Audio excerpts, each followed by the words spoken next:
ನಾವಿರುವಂತಹ ಕ್ಷೇತ್ರ ಹಾಸನ ಜಿಲ್ಲೆಯ ಸಕಲೇಶಪುರ ವಿಧಾನಸಭಾ ಕ್ಷೇತ್ರ.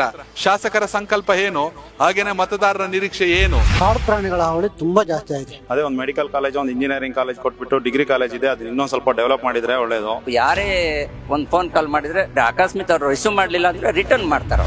ಒತ್ತಡ ಅನ್ನಿಸ್ತಿದ್ಯಾ, ಖುಷಿ ಅನ್ನಿಸ್ತಿದ್ಯಾ ಶಾಸಕರ ಜವಾಬ್ದಾರಿ? ಈ ಕರ್ನಾಟಕದಲ್ಲಿ ಇರ್ತಕ್ಕಂಥ 6.7 ಕೋಟಿ ಜನರು 224 ಜನಕ್ಕೆ ಅವಕಾಶ ಇದೆ ಸರ್. ಶಾಸಕರ ಆಗದ್ ಕಷ್ಟನಾ, ಶಾಸಕರ ಕೆಲಸ ಮಾಡೋದ್ ಕಷ್ಟನಾ? ಅವ್ರು ಕೊಟ್ಟಿರ್ತಕ್ಕಂಥ ಓಟಿಗೆ ನಾವು ನ್ಯಾಯ ಕೊಡ್ತಕ್ಕಂಥ ಕೆಲಸವನ್ನ ಮಾಡಬೇಕು. ಸಿದ್ದರಾಮಯ್ಯ ಅವರು ಕಾಂಗ್ರೆಸ್ಗೆ ಮಾತ್ರ ಮುಖ್ಯಮಂತ್ರಿ ಅಲ್ವಲ್ಲ, ಅದು ಅವ್ರಿಗೆ ಗೊತ್ತಾಗ್ಬೇಕು ಸರ್. ನಾವು ಅವ್ರಿಗೆ ಹೇಳಷ್ಟು ದೊಡ್ಡವ್ರು ನಾವಲ್ಲ. ಸ್ಟೇಷನ್ ಅಲ್ಲಿ ಧ್ವನಿ ಎತ್ತುತ್ತಾ ಇದ್ದೀರಾ, ಅಲ್ಲಿ ನೋಡಿದ್ರೆ ಅಮಾನತ್ ಮಾಡಿ ಕಳಿಸ್ಬಿಡ್ತಾರೆ. ಸ್ಪೀಕರ್ ಸ್ಥಾನ ಇದೆಯಲ್ಲ ಸರ್, ಅದರಲ್ಲೂ ಕೂಡ ಸರ್ಕಾರ ನಡೆಸೋದು ಸರ್, ಅದೊಂದು ತಾಯಿ ಸ್ಥಾನ ಇದ್ದಂಗೆ ಸರ್. ನಿಜ. ವಿಜೇಂದ್ರ ಸರ್ ಅವರೊಂದು ರೀತಿ youth icon sir. Actually D K Shivakumar ಒಂದು ಉತ್ತಮವಾದ ರಾಜಕಾರಣಿ. ಯುವಕರ ರಾಜಕೀಯಕ್ಕೆ ಬರ್ಬೇಕಾ ಸರ್? ಬರಬಾರ್ದು ಅಂತ ಖಂಡಿತ ಹೇಳಲ್ಲ. ಯಾಕಂದ್ರೆ ಈಗಲೂ ನನ್ನ ಆತ್ಮಸಾಕ್ಷಿಗೆ ತಕ್ಕಂತ ನಾನು ಕೆಲಸ ಮಾಡ್ತೀನಿ. ಎಲ್ಲ ಅಧಿಕಾರಿಗಳು ಸಹ ಲಂಚ ದುಡ್ಡು ಅಂತ ಸರ್, ಮಕ್ಳುಗಳು ಆಟ ಆಡೋದಕ್ಕೆ ಒಂದು ಪಾರ್ಕ್ಗಳು ಬೇಕು. 5 ಗ್ಯಾರಂಟಿ ಕೂಡ ಅವಶ್ಯಕತೆ ಏನಿತ್ತು ಸರ್? ಇಲ್ಲಿ ಪಟ್ಟಣ ಪಂಚಾಯತಿ ಒಂದೇ, ಇದು ಲೆಕ್ಕಕ್ಕಿದೆ ಆಟಕ್ಕಿಲ್ಲ ಅನ್ನೋ ಸ್ಥಿತಿ ಆಗಿದೆ. ಅರ್ಜಿ ಕೊಟ್ಟಿದೀವಿ, ಅವ್ರ ಮನೆ ಬಾಗ್ಲಿಗೂ ಹೋಗಿದೀವಿ, ಬಗರುಕನ್ ಕಮಿಟಿ ಮೀಟಿಂಗ್ ಕರೀರಿ ಅಂದಿದೀವಿ. ಏನ್ ಕೇಳಿದ್ರೆ ಅನುದಾನನ ಗೊತ್ತಿಲ್ಲ, ಯಾವ ಕೆಲಸ ಮಾಡಕ್ಕೂ ದುಡ್ಡು ಬೇಕಲ್ಲ ಅಂತ ಕೇಳ್ತಾರೆ. ಸರ್, ನನ್ನ ಕ್ಷೇತ್ರದ ಮತದಾರರಿಗೆ ಎಲ್ಲದಕ್ಕಿಂತ ಅನಂತರದ ಧನ್ಯವಾದ ಈ ಸಂದರ್ಭದಲ್ಲಿ ನಾನು ಹೇಳಿಕ್ಕೆ ಇಷ್ಟಪಡ್ತೀನಿ.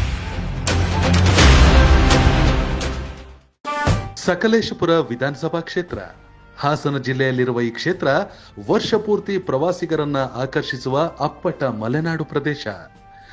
ಮಂಜುರಾಬಾದ್ ಕೋಟೆ, ಮೂಕನಮನೆ ಫಾಲ್ಸ್, ಅಬಿ ಫಾಲ್ಸ್, ಬಿಸಿಲೆಘಾಟ್, ಜೇನುಕಲ್ಲು ಬೆಟ್ಟಗಳಂತಹ ಪ್ರಸಿದ್ಧ ಪ್ರವಾಸಿ ತಾಣಗಳು ಈ ಕ್ಷೇತ್ರದಲ್ಲಿವೆ. ರಾಜಕೀಯ ವಿಚಾರಕ್ಕೆ ಬರೋದಾದ್ರೆ, ಇಂದು ರಾಜ್ಯದಲ್ಲಿ ಬಿಜೆಪಿ ಗಟ್ಟಿಗೊಳ್ಳೋಕೆ ಮೂಲ ಕಾರಣ ಪುರುಷರು ಬಿಬಿ ಶಿವಪ್ಪ, ಎಕೆ ಸುಬ್ಬಯ್ಯ ಮತ್ತು ಬಿಎಸ್ ಯಡಿಯೂರಪ್ಪನವರು. ಸಕಲೇಶಪುರ ತಾಲೂಕಿನ ಕುಂಬಾರಹಳ್ಳಿ ಎಸ್ಟೇಟ್ನ ಮಾಲೀಕರಾಗಿದ್ದ ಬಿಬಿ ಶಿವಪ್ಪನವರು ಪಕ್ಷ ಕಟ್ಟುವ ಕಾಲಕ್ಕೆ ಸಮಯ, ಶ್ರಮದ ಜೊತೆಗೆ ಧಾರಾಳವಾಗಿ ಹಣ ಖರ್ಚು ಮಾಡಿ ಬಿಜೆಪಿಗೆ ರಾಜ್ಯದಲ್ಲಿ ಭದ್ರ ನೆಲೆ ಕಲ್ಪಿಸಿದ್ರು. ಲಿಂಗಾಯತ ಪ್ರಾಬಲ್ಯವಿರುವ ಸಕಲೇಶಪುರವನ್ನ ಮೊದಲು ಬೇಲೂರು ವಿಧಾನಸಭಾ ಕ್ಷೇತ್ರದೊಂದಿಗೆ ವಿಲೀನಗೊಳಿಸಲಾಗಿತ್ತು.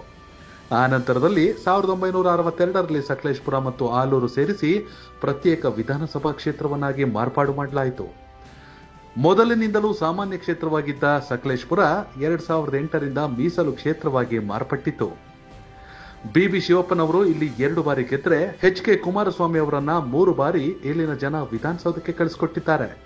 ಆದರೆ 2023ರ ಚುನಾವಣೆಯಲ್ಲಿ ಬಿಜೆಪಿ ಅಭ್ಯರ್ಥಿ ಸಿಮೆಂಟ್ ಮಂಜು ಗೆಲುವು ಸಾಧಿಸಿ ಸಕಲೇಶಪುರದ ನೂತನ ಶಾಸಕರಾಗಿದ್ದಾರೆ.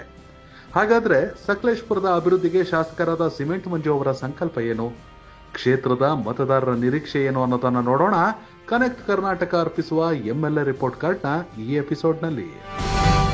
ನಮಸ್ಕಾರ ವೀಕ್ಷಕರೇ, ಕನೆಕ್ಟ್ ಕರ್ನಾಟಕ ಅರ್ಪಿಸುವಂತಹ ಎಂಎಲ್ಎ ರಿಪೋರ್ಟ್ ಕಾರ್ಡ್ ವಿಶೇಷ ಕಾರ್ಯಕ್ರಮಕ್ಕೆ ಸ್ವಾಗತ. ಇವತ್ತು ನಾವಿರುವಂತಹ ಕ್ಷೇತ್ರ ಹಾಸನ ಜಿಲ್ಲೆ ಸಕಲೇಶಪುರ ವಿಧಾನಸಭಾ ಕ್ಷೇತ್ರ.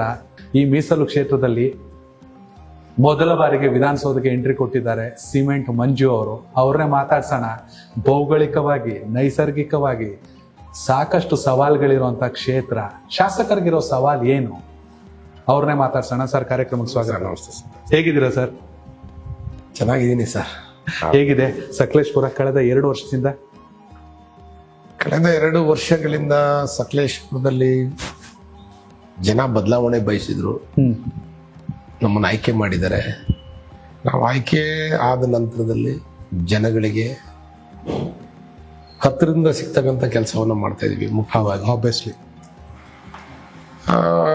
ಜನ ಕೊಟ್ಟಂತ ಅಧಿಕಾರವನ್ನ ಪ್ರಾಮಾಣಿಕವಾಗಿ ಈ ಕ್ಷೇತ್ರದ ಜನತೆಯ ಹಿತಕ್ಕಾಗಿ, ಈ ಕ್ಷೇತ್ರದಲ್ಲಿರ್ತಕ್ಕಂಥ ಸಮಸ್ಯೆಯನ್ನ ವಿಧಾನಸೌಧಕ್ಕೆ ಹೋಗಿ ಸರ್ಕಾರಕ್ಕೆ ಮುಟ್ಟಿಸ್ತಕ್ಕ ಕೆಲಸವನ್ನ, ಮತ್ತೆ ನನಗೆ ಬಂದಿರತಕ್ಕಂಥ ಅನುದಾನವನ್ನ ಪ್ರಾಮಾಣಿಕವಾಗಿ ಎಲ್ಲಿಗೆ ಅಗತ್ಯತೆ ಇದೆ ಅಲ್ಲಿಗೆ ತಲುಪಿಸ್ತಕ್ಕಂಥ ಕೆಲಸವನ್ನ ನಾನು ಮಾಡ್ತಾ ಇದ್ದೀನಿ ಅಂತೇಳಿ ಈ ಸಂದರ್ಭದಲ್ಲಿ.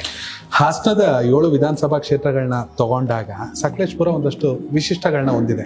ಯಾಕಂದ್ರೆ ವರ್ಷ ಪೂರ್ತಿ ಪ್ರವಾಸಿಗರು ಬರ್ತಾನೆ ಇರ್ತಾರೆ, ಸಾಕಷ್ಟು ಪ್ರವಾಸಿ ತಾಣಗಳಿದೆ. ಅದೇ ತರ ಸಮಸ್ಯೆಗಳು ಪ್ರತಿನಿತ್ಯ ಇದ್ದಿದ್ದೆ ಪ್ರಾಕೃತಿಕವಾಗಿ. ಮೊನ್ನೆ ತಾನೇ ನೋಡಿದೆ, ಪಾಪ ನಿಮ್ ಕಣ್ಣಲ್ಲೂ ನೀರು ಬಂತು. ಆ ಒಂದು ಕಾಡೆಮ್ಮೆ ದಾಳಿ ಆಗಿರ್ಬೋದು, ಒಬ್ಬ ವ್ಯಕ್ತಿ ಸೇರ್ಕೊಂಡ್ರು, ಆ ನಂತರದಲ್ಲಿ ರಸ್ತೆ ಕುಸಿತ, ಎಷ್ಟು ಕೆಲಸ ಮಾಡಿದ್ರು ಸಾಲಲ್ಲ. ಸಿಮೆಂಟ್ ಮಂಜು ಅವ್ರು ನೋಡಿದ್ರೆ ಯಾವಾಗ್ಲೂ ಅವ್ರ ಸ್ಟೇಟಸ್ ನೋಡಿದ್ರು ಗೊತ್ತಾಗ್ಬಿಡುತ್ತೆ, ಕೆಲಸ ಕೆಲಸ ಕೆಲಸ. ಇಲ್ಲ ಈ ಫಂಕ್ಷನ್ ಸೀಸನ್ ಸಾಕಾಗ್ತಿದೆ 24 ಗಂಟೆ. ಸರ್, ಈಗ ಬೆಳಗ್ಗೆ ಯಾವುದೇ ಶಾಸಕ ನನಗೆ ಗೊತ್ತಿರೋ ರೀತಿಯಲ್ಲಿ ಸರ್, ಬೆಳಗ್ಗೆ ಬಂದ ತಕ್ಷಣ ಜನಗಳ ಸಮಸ್ಯೆ ಆಲಿಸ್ಬೇಕು. ನಾವು ಕ್ಷೇತ್ರದಲ್ಲಿ ನಾನು ವಾರಕ್ಕೆ ಒಂದೇ ದಿವಸ ಬೆಂಗಳೂರು ಹೋಗೋದು ಹೆಚ್ಚಿನ ನಿಮಿಷ. ಓಕೆ, ಅದು ಮೀಟಿಂಗ್ ಇದ್ರೆ ಸರ್. ಅದರಲ್ಲೂ ಈಗ ನಮ್ಮ ಪಾರ್ಟಿ ಕೆಲವೊಂದು ಶಾಸಕರನ್ನ ಉಚ್ಚಾಟನೆ ಮಾಡಿರೋದ್ರಿಂದ ಅದು ಕೂಡ ಹೋಗ್ತಾ ಇಲ್ಲ. ನಮ್ಮ ಪಕ್ಷದ ಇನ್ಸ್ಟ್ರಕ್ಷನ್ ಇದೆ ಆ ನಿಟ್ಟಲ್ಲಿ. ನಾನು ವಾರಕ್ಕೆ ಒಂದೇ ದಿವಸ ಹೋಗೋದು, ಇಲ್ಲಾಂದ್ರೆ ಕ್ಷೇತ್ರದಲ್ಲಿ ಇರ್ತೀನಿ. ದಿನ ಸಿಕ್ಕಿದಾಗೆಲ್ಲ ಕ್ಷೇತ್ರ ಜನತೆಯ ಸಮಸ್ಯೆನ ಆಲಿಸ್ತೀನಿ. ಯಾವ್ದಾದ್ರು ಇಲಾಖೆಗಳಲ್ಲಿ ಯಾವ್ದಾದ್ರು ಕೆಲಸಗಳು ತಡ ಆಗಿದೆ ಅಂತ ಹೇಳಿದ್ರೆ ಫೋನ್ ಮಾಡೋದು, ಫಾಲೋ ಅಪ್ ಮಾಡೋದು, ಜನಗಳಿಗೆ ಸ್ಪಂದಿಸೋದು, ಹುಷಾರಿಲ್ದವರು ಬೇರೆ ಬೇರೆ ರೀತಿಯಲ್ಲಿ ಇರ್ತಕ್ಕಂಥದ್ದು, ಮುಖ್ಯಮಂತ್ರಿ ಪ್ರೇಯರ್ ನಿಧಿ ಇರ್ಬೋದು, ಬೇರೆ ಬೇರೆ ರೀತಿಯಲ್ಲಿ ದಿನನಿತ್ಯ ಜನಗಳ ಮನೆಗೆ ಬರ್ತಾರೆ. ಬಂದಾಗ ಡೈಲಿ ಕನಿಷ್ಠ 2 ಗಂಟೆ ಟೈಮ್ ಸಾರ್ವಜನಿಕರಿಗೋಸ್ಕರ ಬೆಳಗ್ಗೆ ಮೀಸಲು. ಅದಾದ್ಮೇಲೆ ತಿಂಡಿ ಸ್ನಾನ ಮಾಡ್ಕೊಂಡು ಹೊರಟ್ರೆ ಸರ್ ಕಾರ್ಯಕ್ರಮಗಳು, ಪಕ್ಷದ ಜನಗಳ ಸಮಸ್ಯೆಗಳು, ಹಳ್ಳಿಗಳಿಗೆ ಹೋಗ್ತಕ್ಕಂಥದ್ದು, ರಸ್ತೆಗಳು ನೋಡ್ತಕ್ಕಂಥದ್ದು, ಚರಂಡಿಗಳು ನೋಡ್ತಕ್ಕಂಥದ್ದು, ಎಲೆಕ್ಟ್ರಿಕ್ ಸಮಸ್ಯೆ ಇರ್ತಕ್ಕಂಥದ್ದು, ಮತ್ತೆ ಈ ಭಾಗದಲ್ಲಿ ಮಳೆಯಿಂದ ಹಾಳಾಗಿರ್ತಕ್ಕಂಥ ರಸ್ತೆಗಳು, ಬ್ರಿಡ್ಜ್ಗಳಿಲ್ಲ, ಇನ್ನೊಂದಿಲ್ಲ, ಎಲ್ಲ ಕಡೆ ಹೋಗಿ ಜನಗಳ ಸಮಸ್ಯೆ ಆಲಿಸ್ತಕ್ಕಂಥದ್ದು. ಅದ್ರ ಜೊತೆಗೆ ಶಾಸಕನಾಗಿ ಮಾಡ್ಬೇಕಾದಂತ ಕೆಲಸಗಳು ಎಲ್ಲವನ್ನು ಕೂಡ ಮಾಡ್ತಾ ಇದೀವಿ ಸರ್. ಸಮಯ ಒಬ್ಬ ಶಾಸಕರಿಗೆ ಸರ್, ನನಗೆ ಅಂತಲ್ಲ ಸರ್, ಜನರಲ್ ಹೇಳೋದು, ಒಬ್ಬ ಶಾಸಕರಿಗೆ ದಿನದಲ್ಲಿ 36 ಗಂಟೆ ಇದ್ರೂ ಸಮಯ ಸಾಲಲ್ಲ ಸರ್. ಶಾಸಕರಾಗದ್ ಕಷ್ಟನಾ, ಶಾಸಕರ ಕೆಲಸ ಮಾಡೋದ್ ಕಷ್ಟನಾ ಸರ್? ಎರಡೂ ಒಂದ್ ರೀತಿಲಿ ಒಂದ್ ತಕ್ಕಣಿಲಿ ಎರಡೂ ಒಂದೇನೆ ಸರ್. ಅದು ಶಾಸಕರಾಗೋದು ಕಷ್ಟ ಸರ್. ಶಾಸಕರಾದ ಮೇಲೆ ಸರ್ ಆ ಸ್ಥಾನವನ್ನ ನಿಭಾಯಿಸಬೇಕಾಗಿರೋದು ಸರ್ ಅಷ್ಟೇ ಜವಾಬ್ದಾರಿಯುತವಾಗಿ. ಮತ್ತೆ ಜನತೆಗೆ ಸ್ಪಂದಿಸ್ಬೇಕು, ಅವ್ರಿಗೆ ಇರ್ತಕ್ಕಂಥ ಸಮಸ್ಯೆಗಳನ್ನ ತಾಳ್ಮೆಯಿಂದ ಆಳಿಸ್ಬೇಕು. ಅದಾದ್ಮೇಲೆ ಆ ಸಮಸ್ಯೆಗಳನ್ನ ಹಂತವಾಗಿ ಪರಿಹಾರ ಮಾಡತಕ್ಕಂಥ ಕೆಲಸವನ್ನ ಮಾಡ್ಬೇಕು. ಶಾಸಕರಾದರ ಜವಾಬ್ದಾರಿನೂ ಹಾಗೆ ಇರುತ್ತೆ ಸರ್, ಮಾಡ್ಲೇಬೇಕು, ಅನಿವಾರ್ಯ. ಯಾಕಂದ್ರೆ ಜನತೆ ನಮ್ಮನ್ನು ನಂಬಿ ಓಟ್ ಕೊಟ್ಟಿರ್ತಾರೆ ಸರ್. ಅವ್ರು ಕೊಟ್ಟಿರ್ತಕ್ಕಂಥ ಓಟಿಗೆ ನಾವು ನ್ಯಾಯ ಕೊಡ್ತಕ್ಕಂಥ ಕೆಲಸವನ್ನ ಮಾಡ್ಬೇಕು ಸರ್. ನಂಗೆ 3 ಇನ್ಸಿಡೆಂಟ್ ನ ರೀಕಾಲ್ ಮಾಡಿ. ಒಂದು, ಡೆಲ್ಲಿಯಲ್ಲಿ ನಿಮ್ಮ ಸೀಟ್ ಅನೌನ್ಸ್ ಆಗಿತ್ತು, ಸಕಲೇಶ್ಪುರ ಸಿಮೆಂಟ್ ಮಂಜು. 2ನೇದು, ಚುನಾವಣೆಯಲ್ಲಿ ಗೆಲುವು. 3ನೇದು, ಮೊದಲ ಬಾರಿಗೆ ಶಕ್ತಿ ಸೌಧದೊಳಗೆ ಹೋಗಿದ್ದು. ನಾನು ನೀವು ಇಲ್ಲಿ ಕೂತಿರ್ತಕ್ಕಂಥ ಜಾಗದಲ್ಲೇ ಸೀಟ್ ಅನೌನ್ಸ್ ಆಗೋ ದಿವಸ ಅಲ್ಲೇ ಇದೆ ನೋಡಿ ಸರ್, ಟಿವಿ ಇಲ್ಲೇ ಕೂತ್ಕೊಂಡಿದ್ದೇವೆ ಸರ್. ಆಕ್ಚುಲಿ ಓಕೆ ಸರ್, ನಾನು ಸಾಮಾನ್ಯ ಕಾರ್ಯಕರ್ತನಾಗಿ ಪಾರ್ಟಿಲಿ ಕೆಲಸ ಮಾಡ್ತಾ ಇದ್ದವನು. ನಿಜ. ನಾನು ಸ್ವಂತ ಉದ್ಯಮ ಮಾಡಬೇಕು ಅಂತೇಳಿ ಬೇರೆಯವ್ರ ಜೊತೆ ಕೆಲಸ ಮಾಡ್ಕೊಂಡಿದ್ದೆ. ಸ್ವಂತ ಉದ್ಯಮ ಮಾಡಬೇಕು ಅಂತ ಹೇಳಿ ಪ್ರಾರಂಭ ಮಾಡಿದೆ. ಭಗವಂತನ ಇಲ್ಲಿರ್ತಕ್ಕಂಥ ಜನಗಳ ಸಹಕಾರ, ದೇವರ ಆಶೀರ್ವಾದ ಎಲ್ಲವೂ ಸೇರಿ ವ್ಯಾಪಾರದಲ್ಲೂ ಒಳ್ಳೆ ಚೆನ್ನಾಗಿ ವ್ಯಾಪಾರ ಮಾಡಿದೆ, ಸಕ್ಸಸ್ ಆದೆ. ಪಾರ್ಟಿ ಜೊತೆ ನಿರಂತರ ಸಂಪರ್ಕದಲ್ಲಿದ್ದೆ, ಸ್ವಯಂ ಸೇವಕನಾಗಿದ್ದೆ. ಪಾರ್ಟಿಯಲ್ಲಿ ಒಂದು ಟೌನ್ ಸೆಕ್ರೆಟರಿ ಜವಾಬ್ದಾರಿ ಕೊಟ್ಟರು, ನಿರಂತರವಾಗಿ ಮಾಡ್ಕೊಂಡಿದ್ದೆ. ಅದಾದ ನಂತರದಲ್ಲಿ 2016ರಲ್ಲಿ ಜಿಲ್ಲಾ ಪಂಚಾಯತಿ ಟಿಕೆಟ್ ಕೇಳಿದೆ, ತಾಲೂಕ್ ಪಂಚಾಯತಿ ಕೊಟ್ಟರು. ಅದ ನಂತರದಲ್ಲಿ ನಿರಂತರವಾಗಿ ನಾನು ಸರ್ವಿಸ್ ಮಾಡ್ಕೊಂಡ್ ಪಾರ್ಟಿ ಕೆಲಸ, ಸಮಾಜ ಸೇವೆ ಎಲ್ಲವನ್ನು ಕೂಡ ಮಾಡ್ಕೊಂಡ್ ಬರ್ತಾ ಇದ್ದೆ. 2008ರಲ್ಲಿ ರಿಸರ್ವೇಶನ್ ಕಾರ್ಯಕರ್ತ ಅಲ್ಲ ಅಂತೇಳಿ ಪಾರ್ಟಿ ಒಂದು ಅಪ್ಲಿಕೇಶನ್ ಹಾಕಿದ್ದೆ. ಇಷ್ಟೊಂದು ಪ್ರಬಲವಾಗಿ ನಾನೇನು ಇದು ಮಾಡ್ದೆ. ಕರೆಕ್ಟ್. 2013ರಲ್ಲೂ ಟಿಕೆಟ್ ಕೇಳಿದೆ. ಆಗ KJP BJP ಆಯ್ತು. ಅಲ್ಲಿ ನಾರಾಯಣ ಸ್ವಾಮಿ ಅಂತೇಳಿ ನಮ್ಮ ಪಕ್ಷದ ಹಿರಿಯ ಮುಖಂಡರು ಒಬ್ರಿಗೆ ಪಾರ್ಟಿ ಕೊಟ್ಟರು ಪಾಪ. ಆ ಸಂದರ್ಭದಲ್ಲಿ ನಮ್ಮ ಪಾರ್ಟಿಯಲ್ಲೇ ಇರ್ತಕ್ಕಂಥ ಗೊತ್ತಲ್ಲ ನಿಮ್ KJP BJP BSR ಕಾಂಗ್ರೆಸ್ ಆಯ್ತು. ಆ ಸಂದರ್ಭದಲ್ಲೂ ಕೂಡ ಅವರು ಸೋತರು. ಅದಾದ ನಂತರದಲ್ಲಿ ಮತ್ತೆ 2018ರಲ್ಲಿ ತಮಗೆ ಗೊತ್ತಿರೋ ರೀತಿಯಲ್ಲಿ ಇನ್ನೊಬ್ರು ಬೆಂಗಳೂರಿಂದ ಮನೆಗೆ ಬಂದಂತ ಅಭ್ಯರ್ಥಿ ಅವ್ರಿಗೆ ಟಿಕೆಟ್ ನ ಕೊಟ್ಟರು. ಆ ನಂತರದಲ್ಲಿ ಅವರು ಕೂಡ 4900 ಇದು ಮಾಡ್ರು. ನಾನು ನಿರಂತರವಾಗಿ ಬರ್ತಾ ಇದ್ರು, ಹಾಸ್ಪಿಟಲ್ಗಳು ಹೋಗ್ತಾ ಇದ್ರು. ನಾನು ನಿರಂತರವಾಗಿ ಈ ಕ್ಷೇತ್ರದ ಜನತೆ ಜೊತೆಗೆ ಸಾವು ನೋವುಗಳಲ್ಲಿ ಎಲ್ಲ ವಿಚಾರದಲ್ಲೂ ಕೂಡ ನಾನು ಜೊತೆಲೇ ಇದ್ದೆ. ಪಾರ್ಟಿನೂ ಅದನ್ನು ಗಮನಿಸ್ತಾ ಇತ್ತು ಅಂತ ಅನ್ಸುತ್ತೆ ನನಗೆ. ಪಾರ್ಟಿನೂ ಗಮನಿಸ್ತಾ ಇತ್ತು, ಈ ಕ್ಷೇತ್ರದ ಜನತೆನೂ ಕೂಡ ತುಂಬಾ ಹತ್ತಿರದಿಂದ ಅಬ್ಸರ್ವ್ ಮಾಡ್ತಾ ಇದ್ರು. ನಿರಂತರ ಓಡಾಟಗಳು, ನನ್ನ ಕೈಲಾದಷ್ಟು ಸೇವೆಗಳು, ನನ್ನ ಆರ್ಥಿಕ ಪರಿಸ್ಥಿತಿಗೆ ಅನುಗುಣವಾಗಿ ನಾನು ಸಹಾಯವನ್ನು ಮಾಡ್ತಾ ಇದ್ದೆ. ಕೋವಿಡ್ ಸಂದರ್ಭದಲ್ಲಿ ಅತಿ ಹೆಚ್ಚಿನ ರೀತಿಯಲ್ಲಿ ನಾನು ಇರಲಿಲ್ಲ, ಹೆಚ್ಚಿಗೆ ಸಾರ್ವಜನಿಕರ ಜೊತೆ ತೊಡ್ಕೊಂಡೆ. ಎಲ್ಲ ಒಂದ್ ಕಡೆ ಪಾರ್ಟಿನೂ ಅದನ್ನು ಅಬ್ಸರ್ವ್ ಮಾಡಿದೆ ಅಂತ ಅನ್ಸುತ್ತೆ ನನಗೆ. ಮತ್ತೆ ನಾನು ಟಿಕೆಟ್ಗೆ ಅಲ್ಲಿಗಾಗ್ಲಿ ಇಲ್ಲಿಗಾಗ್ಲಿ ಎಲ್ಲೂ ಕೂಡ ಆ ರೀತಿ ಏನು ನನ್ನ ಕ್ಷೇತ್ರದ ನಾನು ಕೆಲಸ ಮಾಡ್ಕೊಂಡಿದ್ದೆ ಅಷ್ಟೇ. ಆಮೇಲೆ ಟಿಕೆಟ್ ಅನೌನ್ಸ್ ಹಾಕಿಂತ ಸ್ವಲ್ಪ ಹೊತ್ತಿಂದೆ ನನಗೆ CT ರೇವಣ್ಣ ಮತ್ತೆ ನಮ್ಮ ಪ್ರೀತಮ್ ಗೌಡ್ರು ಫೋನ್ ಮಾಡಿದ್ರೆ ಆಕ್ಚುಲಿ ಈ ತರ ಹಿಂಗೆ ಅಂತೇಳಿ. CT ರೇವಣ್ಣ ಡೆಲ್ಲಿಯಿಂದ ಫೋನ್ ಮಾಡಿದ್ರು, ಮತ್ತೆ ನಮ್ಮ ಪ್ರೀತಮ್ ಗೌಡ್ರು ಫೋನ್ ಮಾಡಿದ್ರು, ಸಾಹೇಬ್ರು ಯಡಿಯೂರಪ್ಪ ಸಾಹೇಬ್ರು ಮಾಡಿದ್ರು, ಈ ತರ ಇದ್ ಮಾಡಿದೀವಿ ಆಗುತ್ತೆ ಅಂತಾರೆ. ಬಟ್ ಆದ್ರೂ ಸರ್ ಟಿಕೆಟ್ ಅನೌನ್ಸ್ ಆಗತ್ತ ಯಾರಿಗಾರ ಗೊಂದಲ ಇದ್ದೇ ಇರುತ್ತೆ. ಹೌದು. ರಾತ್ರಿ ಇಲ್ಲೇ ಕುತ್ಕೊಂಡು ನಂಗೆ ನೋಡಿದೆ ಸರ್, ನನ್ನ ಹೆಸರು ಸಿಮೆಂಟ್ ಮಂಜು ಅಂತ ಹೇಳಿ ಸರ್, ಡೆಲ್ಲಿಯಿಂದ ನಮ್ಮ ಕೇಂದ್ರ ಕಚೇರಿಯಿಂದ ನಮ್ಗೆ ಅನೌನ್ಸ್ ಆಯ್ತು ಸರ್. ತುಂಬಾ ಸಂತೋಷ ಆಯ್ತು. ಒಬ್ಬ ಸಾಮಾನ್ಯ ಕಾರ್ಯಕರ್ತನ ಹೆಸರು ಡೆಲ್ಲಿಯ ಕೇಂದ್ರ ಕಚೇರಿಯಿಂದ B.Pharm ಕೊಡ್ತೀವಿ ಅಂತಕ್ಕಂಥ ಟಿಕೆಟ್ ಅನೌನ್ಸ್ ಮಾಡಿರ್ತಕ್ಕಂಥದ್ದು ತುಂಬಾ ಅಂದ್ರೆ ಅವತ್ತು ನನಗೆ ಆಗಿರ್ತಕ್ಕಂಥ ಸಂತೋಷ ಸರ್. ಖಂಡಿತವಾಗ್ಲು, ಯಾಕೆಂದ್ರೆ ಅಷ್ಟು ಶ್ರಮ ಪಡಿದ್ರು 15 ವರ್ಷದಿಂದ. ಅಟ್ಲೀಸ್ಟ್ ಈ ಸತಿನಾರು ಪಾರ್ಟಿ ಒಂದ್ಸತಿ ಗುರುತಿಸ್ತಲ್ಲ ಅಂತಕ್ಕಂಥ ಹೆಮ್ಮೆ. ಮತ್ತೊಂದು ಕಡೆ ಚುನಾವಣೆಗೆ ನಮ್ಗೊಂದು ದೊಡ್ಡ ಇದನ್ನ ಎದುರಿಸಬೇಕಾದಂಥ ಅನಿವಾರ್ಯತೆ. ಬಟ್ ನಮಗೆ ಏನು ಕಾನ್ಫಿಡೆನ್ಸ್ ಅಂದ್ರೆ, ಒಂದು ಕಾರ್ಯಕರ್ತರು ಎಲ್ಲರೂ ಸರ್ ಒಟ್ಟಿಗೆ ಚುನಾವಣೆ ಮಾಡ್ತೀವಿ ಅಂತಕ್ಕ. ನಾನೇ ಒಬ್ಬ ಕಾರ್ಯಕರ್ತ ಅಲ್ಲ ಸರ್, ಒಟ್ಟಿಗೆ ಚುನಾವಣೆ ಮಾಡ್ತೀವಿ ಅಂತೇಳಿ. ಇದರಿಂದ ಒಳ್ಳೆ ರೀತಿಯಲ್ಲಿ ಚುನಾವಣೆ ಆಯ್ತು. ಈ ಕ್ಷೇತ್ರದ ಜನನು ಕೂಡ ಅತಿ ಹೆಚ್ಚು, ಅದರಲ್ಲೂ ಕೂಡ ಸಕಲೇಶಪುರ ಕ್ಷೇತ್ರ ಅತಿ ಹೆಚ್ಚು ಮತಗಳನ್ನ ಕೊಟ್ಟು ನಮ್ಮನ್ನ ಲೀಡ್ ಕೊಟ್ಟರು. 12,000. ಹಾಲೂರು, ಕಟಾಯ ಎಲ್ಲ ಭಾಗದಲ್ಲೂ ನನ್ನನ್ನು ಗುರುತಿಸಕ್ಕಂಥ ಕೆಲಸವನ್ನು ಮಾಡಿದ್ರು ಸರ್. ಜನಗಳ ಆಶೀರ್ವಾದ, ದೇವ್ರ ಇಚ್ಛೆ ಅಂತೆ ಸರ್, ಶಾಸಕನಾಗಿ ಆಯ್ಕೆ ಆಗಿದ್ದೀನಿ. ಆಯ್ಕೆ ಆದ್ಮೇಲೆ ಸರ್ ನನ್ನ ಸ್ಥಾನವನ್ನ ಸರ್ ಪ್ರಾಮಾಣಿಕವಾಗಿ ಕ್ಷೇತ್ರ ಜನತೆಗೆ ಸಮಯದಿಂದ ಹಿಡಿದು ಕೆಲಸವನ್ನು ಅಷ್ಟೇ ಪ್ರಾಮಾಣಿಕವಾಗಿ ಮಾಡ್ತಾ ಇದ್ದೀನಿ ಅಂತೇಳಿ ನಾನು ಹೇಳ್ತೀನಿ ಸರ್. ಒತ್ತಡ ಅನ್ನಿಸ್ತಿದ್ಯಾ, ಖುಷಿ ಅನ್ನಿಸ್ತಿದ್ಯಾ ಶಾಸಕರ ಜವಾಬ್ದಾರಿ? ಸರ್ ಒತ್ತಡ ಇದ್ದೇ ಇರುತ್ತೆ ಸರ್. ಏನಾಗುತ್ತೆ ಅಂತ ಹೇಳಿದ್ರೆ, ಒತ್ತಡ ಇಲ್ಲದೆ ಇರತಕ್ಕಂಥದ್ದು ಏನಿಲ್ಲ. ಬೆಳಿಗ್ಗೆ ಶುರು ಆದ್ರೆ ಸರ್ ರಾತ್ರಿ ಮಲಗತನಕ ಒತ್ತಡದಲ್ಲೇ ಇರ್ತೀವಿ ಸರ್. ಯಾವಾಗ್ಲೂ ಒತ್ತಡನೇ ಸರ್, ಇಲ್ಲ ಅಂತ ನಾನು ಇದು ಮಾಡಂಗಿಲ್ಲ. ಒತ್ತಡದಲ್ಲಿ ಇರ್ತೀವಿ ಸರ್. ಆದ್ರೂ ಸರ್ ಎಷ್ಟು ಜನಕ್ಕೆ ಸಿಗುತ್ತೆ ಸರ್ ಅವಕಾಶ? ಕರೆಕ್ಟ್. ಇಡೀ ಕರ್ನಾಟಕದಲ್ಲಿ ಇರ್ತಕ್ಕಂಥ 6.7 ಕೋಟಿ ಜನರು 224 ಜನಕ್ಕೆ ಅವಕಾಶ ಇದೆ ಸರ್. ಮತ್ತೆ ನಮ್ಮ ಮನೇಲಿ ನಾವು ಯಾರು ಗ್ರಾಮ ಪಂಚಾಯತ್ ಮೆಂಬರು ಆದವ್ರು, ಹೌದು ನಿಜ ಸರ್, ಅವರಿಗೆ ಈ ಸ್ಥಾನವನ್ನ ಕೊಟ್ಟಿದ್ದಾರೆ ಸರ್. ಖಂಡಿತವಾಗ್ಲಿ ಒತ್ತಡ ಮತ್ತಷ್ಟೇ ಜವಾಬ್ದಾರಿಯುತವಾದ ಕೆಲಸ ಸರ್. ಜವಾಬ್ದಾರಿಯುತವಾಗಿ ಈ ಕ್ಷೇತ್ರದ ಜನತೆಯ ಹಿತಾಸಕ್ತಿನ ಬಯಸಿ ಅವ್ರನ್ನ ನಾವು ನೆನಪಲ್ಲಿಟ್ಕೊಂಡು ಕೆಲಸ ಮಾಡಬೇಕು ಸರ್. ಆ ಕೆಲಸ ನಾನು ಮಾಡ್ತಾ ಇದ್ದೀನಿ ಖಂಡಿತವಾಗ್ಲಿ. ಕಾಂಗ್ರೆಸ್ ಹೊರತಾದ ಶಾಸಕರಿಗೆ ಅನುದಾನ ಇಲ್ಲ, ಅದೊಂದು ದೊಡ್ಡ ದುರಂತ, ಪ್ರತಿಯೊಬ್ಬರ ಆರೋಪ. ನಿಮಗೆ ಬೇರೆ ಸವಾಲುಗಳು ಜಾಸ್ತಿ. ಅನುದಾನ ನಿಮಗೆ ಸಿಗ್ತಿದ್ಯಾ ಸರ್? ತಮ್ಗೆ ಗೊತ್ತಿದೆ, ಇಡೀ ರಾಜ್ಯಕ್ಕೆ ಗೊತ್ತಿದೆ, ಅದ್ರಲ್ಲಿ ಏನು ವಿಚಾರ. ಆದ್ರೆ ನಮ್ಮ ಕ್ಷೇತ್ರ ಏನು ಹೊರತಾಗಿಲ್ಲ ಸರ್. ಖಂಡಿತವಾಗ್ಲೂ ಕೂಡ ಭಾರತೀಯ ಜನತಾ ಪಾರ್ಟಿ ಇರ್ಬೋದು, JDS ಅವರು ಇರ್ಬೋದು, ಆಪೋಸಿಷನ್ ಪಾರ್ಟಿ ಅವರಿಗೆ ಅನುದಾನಗಳು ತುಂಬಾ ಕಡಿಮೆ ಇದೆ ಸರ್. ಕಾಂಗ್ರೆಸ್ ಅವ್ರಿಗೂ ಇರೋದ್ರಲ್ಲಿ ಕಡಿಮೆನೇ ಇದೆ. ತಮಗೆ ಗೊತ್ತಿದೆ, ಇರತಕ್ಕಂಥ ಅನುದಾನಗಳಲ್ಲಿ 60,000 ಕೋಟಿನ ಭಾಗಗಳಿಗೆ ಉಪಯೋಗ ಮಾಡ್ತಾ ಇದ್ದಾರೆ.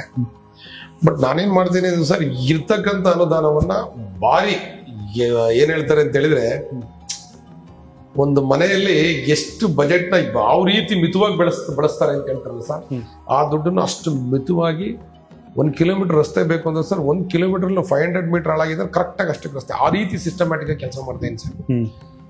ಅನುದಾನದ ಕೊರತೆ ತುಂಬಾ ಇದೆ ಸರ್. ಬಟ್ ಹಿಂದೆ ಇಷ್ಟೊಂದು ಯಾವತ್ತೂ ಸಮಸ್ಯೆ ಆಗಿಲ್ಲ.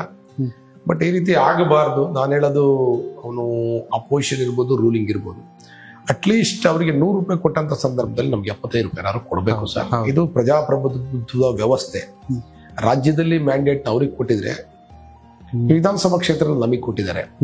ಪ್ರತಿಯೊಬ್ಬ ಶಾಸಕರು ಕೂಡ ಜನ ಅವ್ರಿಗೆ ಮತನ ಕೊಟ್ಟಿರ್ತಾರೆ, ಅವ್ರು ಶಾಸಕನಾಗ ಆಯ್ಕೆ ಆಗಿರ್ತಾರೆ. ಯಾವುದೇ ಒಬ್ಬ ರಾಜ್ಯದ ಮುಖ್ಯಮಂತ್ರಿ ಇರ್ಬೋದು, ಯಾವುದೇ ಮಂತ್ರಿಗಳಿರ್ಬೋದು, ಆ ರಾಜಧರ್ಮನ ಪಾಲನೆ ಮಾಡಲೇಬೇಕಾಗತ್ತೆ ಸರ್. ಈಗ ನಾನು ಶಾಸಕನಾದಂಥ ಸಂದರ್ಭದಲ್ಲಿ ನನ್ನ ಪಕ್ಷದ ಕಾರ್ಯಕರ್ತರಿಗೆ ನಾವು ಗೌರವ ಕೊಡ್ತೀವಿ, ನಮ್ದೇ ಆದಂತ ಇದ್ರೆ ಅದರಲ್ಲೇನು ವಿಚಾರ ಏನಿಲ್ಲ. ಆದ್ರೆ ಯಾವುದೋ ಒಬ್ಬ ಕಾರ್ಯಕರ್ತ ಬಂದಂತ ಸಂದರ್ಭದಲ್ಲಿ ಬಟ್ ಅವನ ಕೇಳ್ತಿರ್ತಕ್ಕಂಥದ್ದು ಸರ್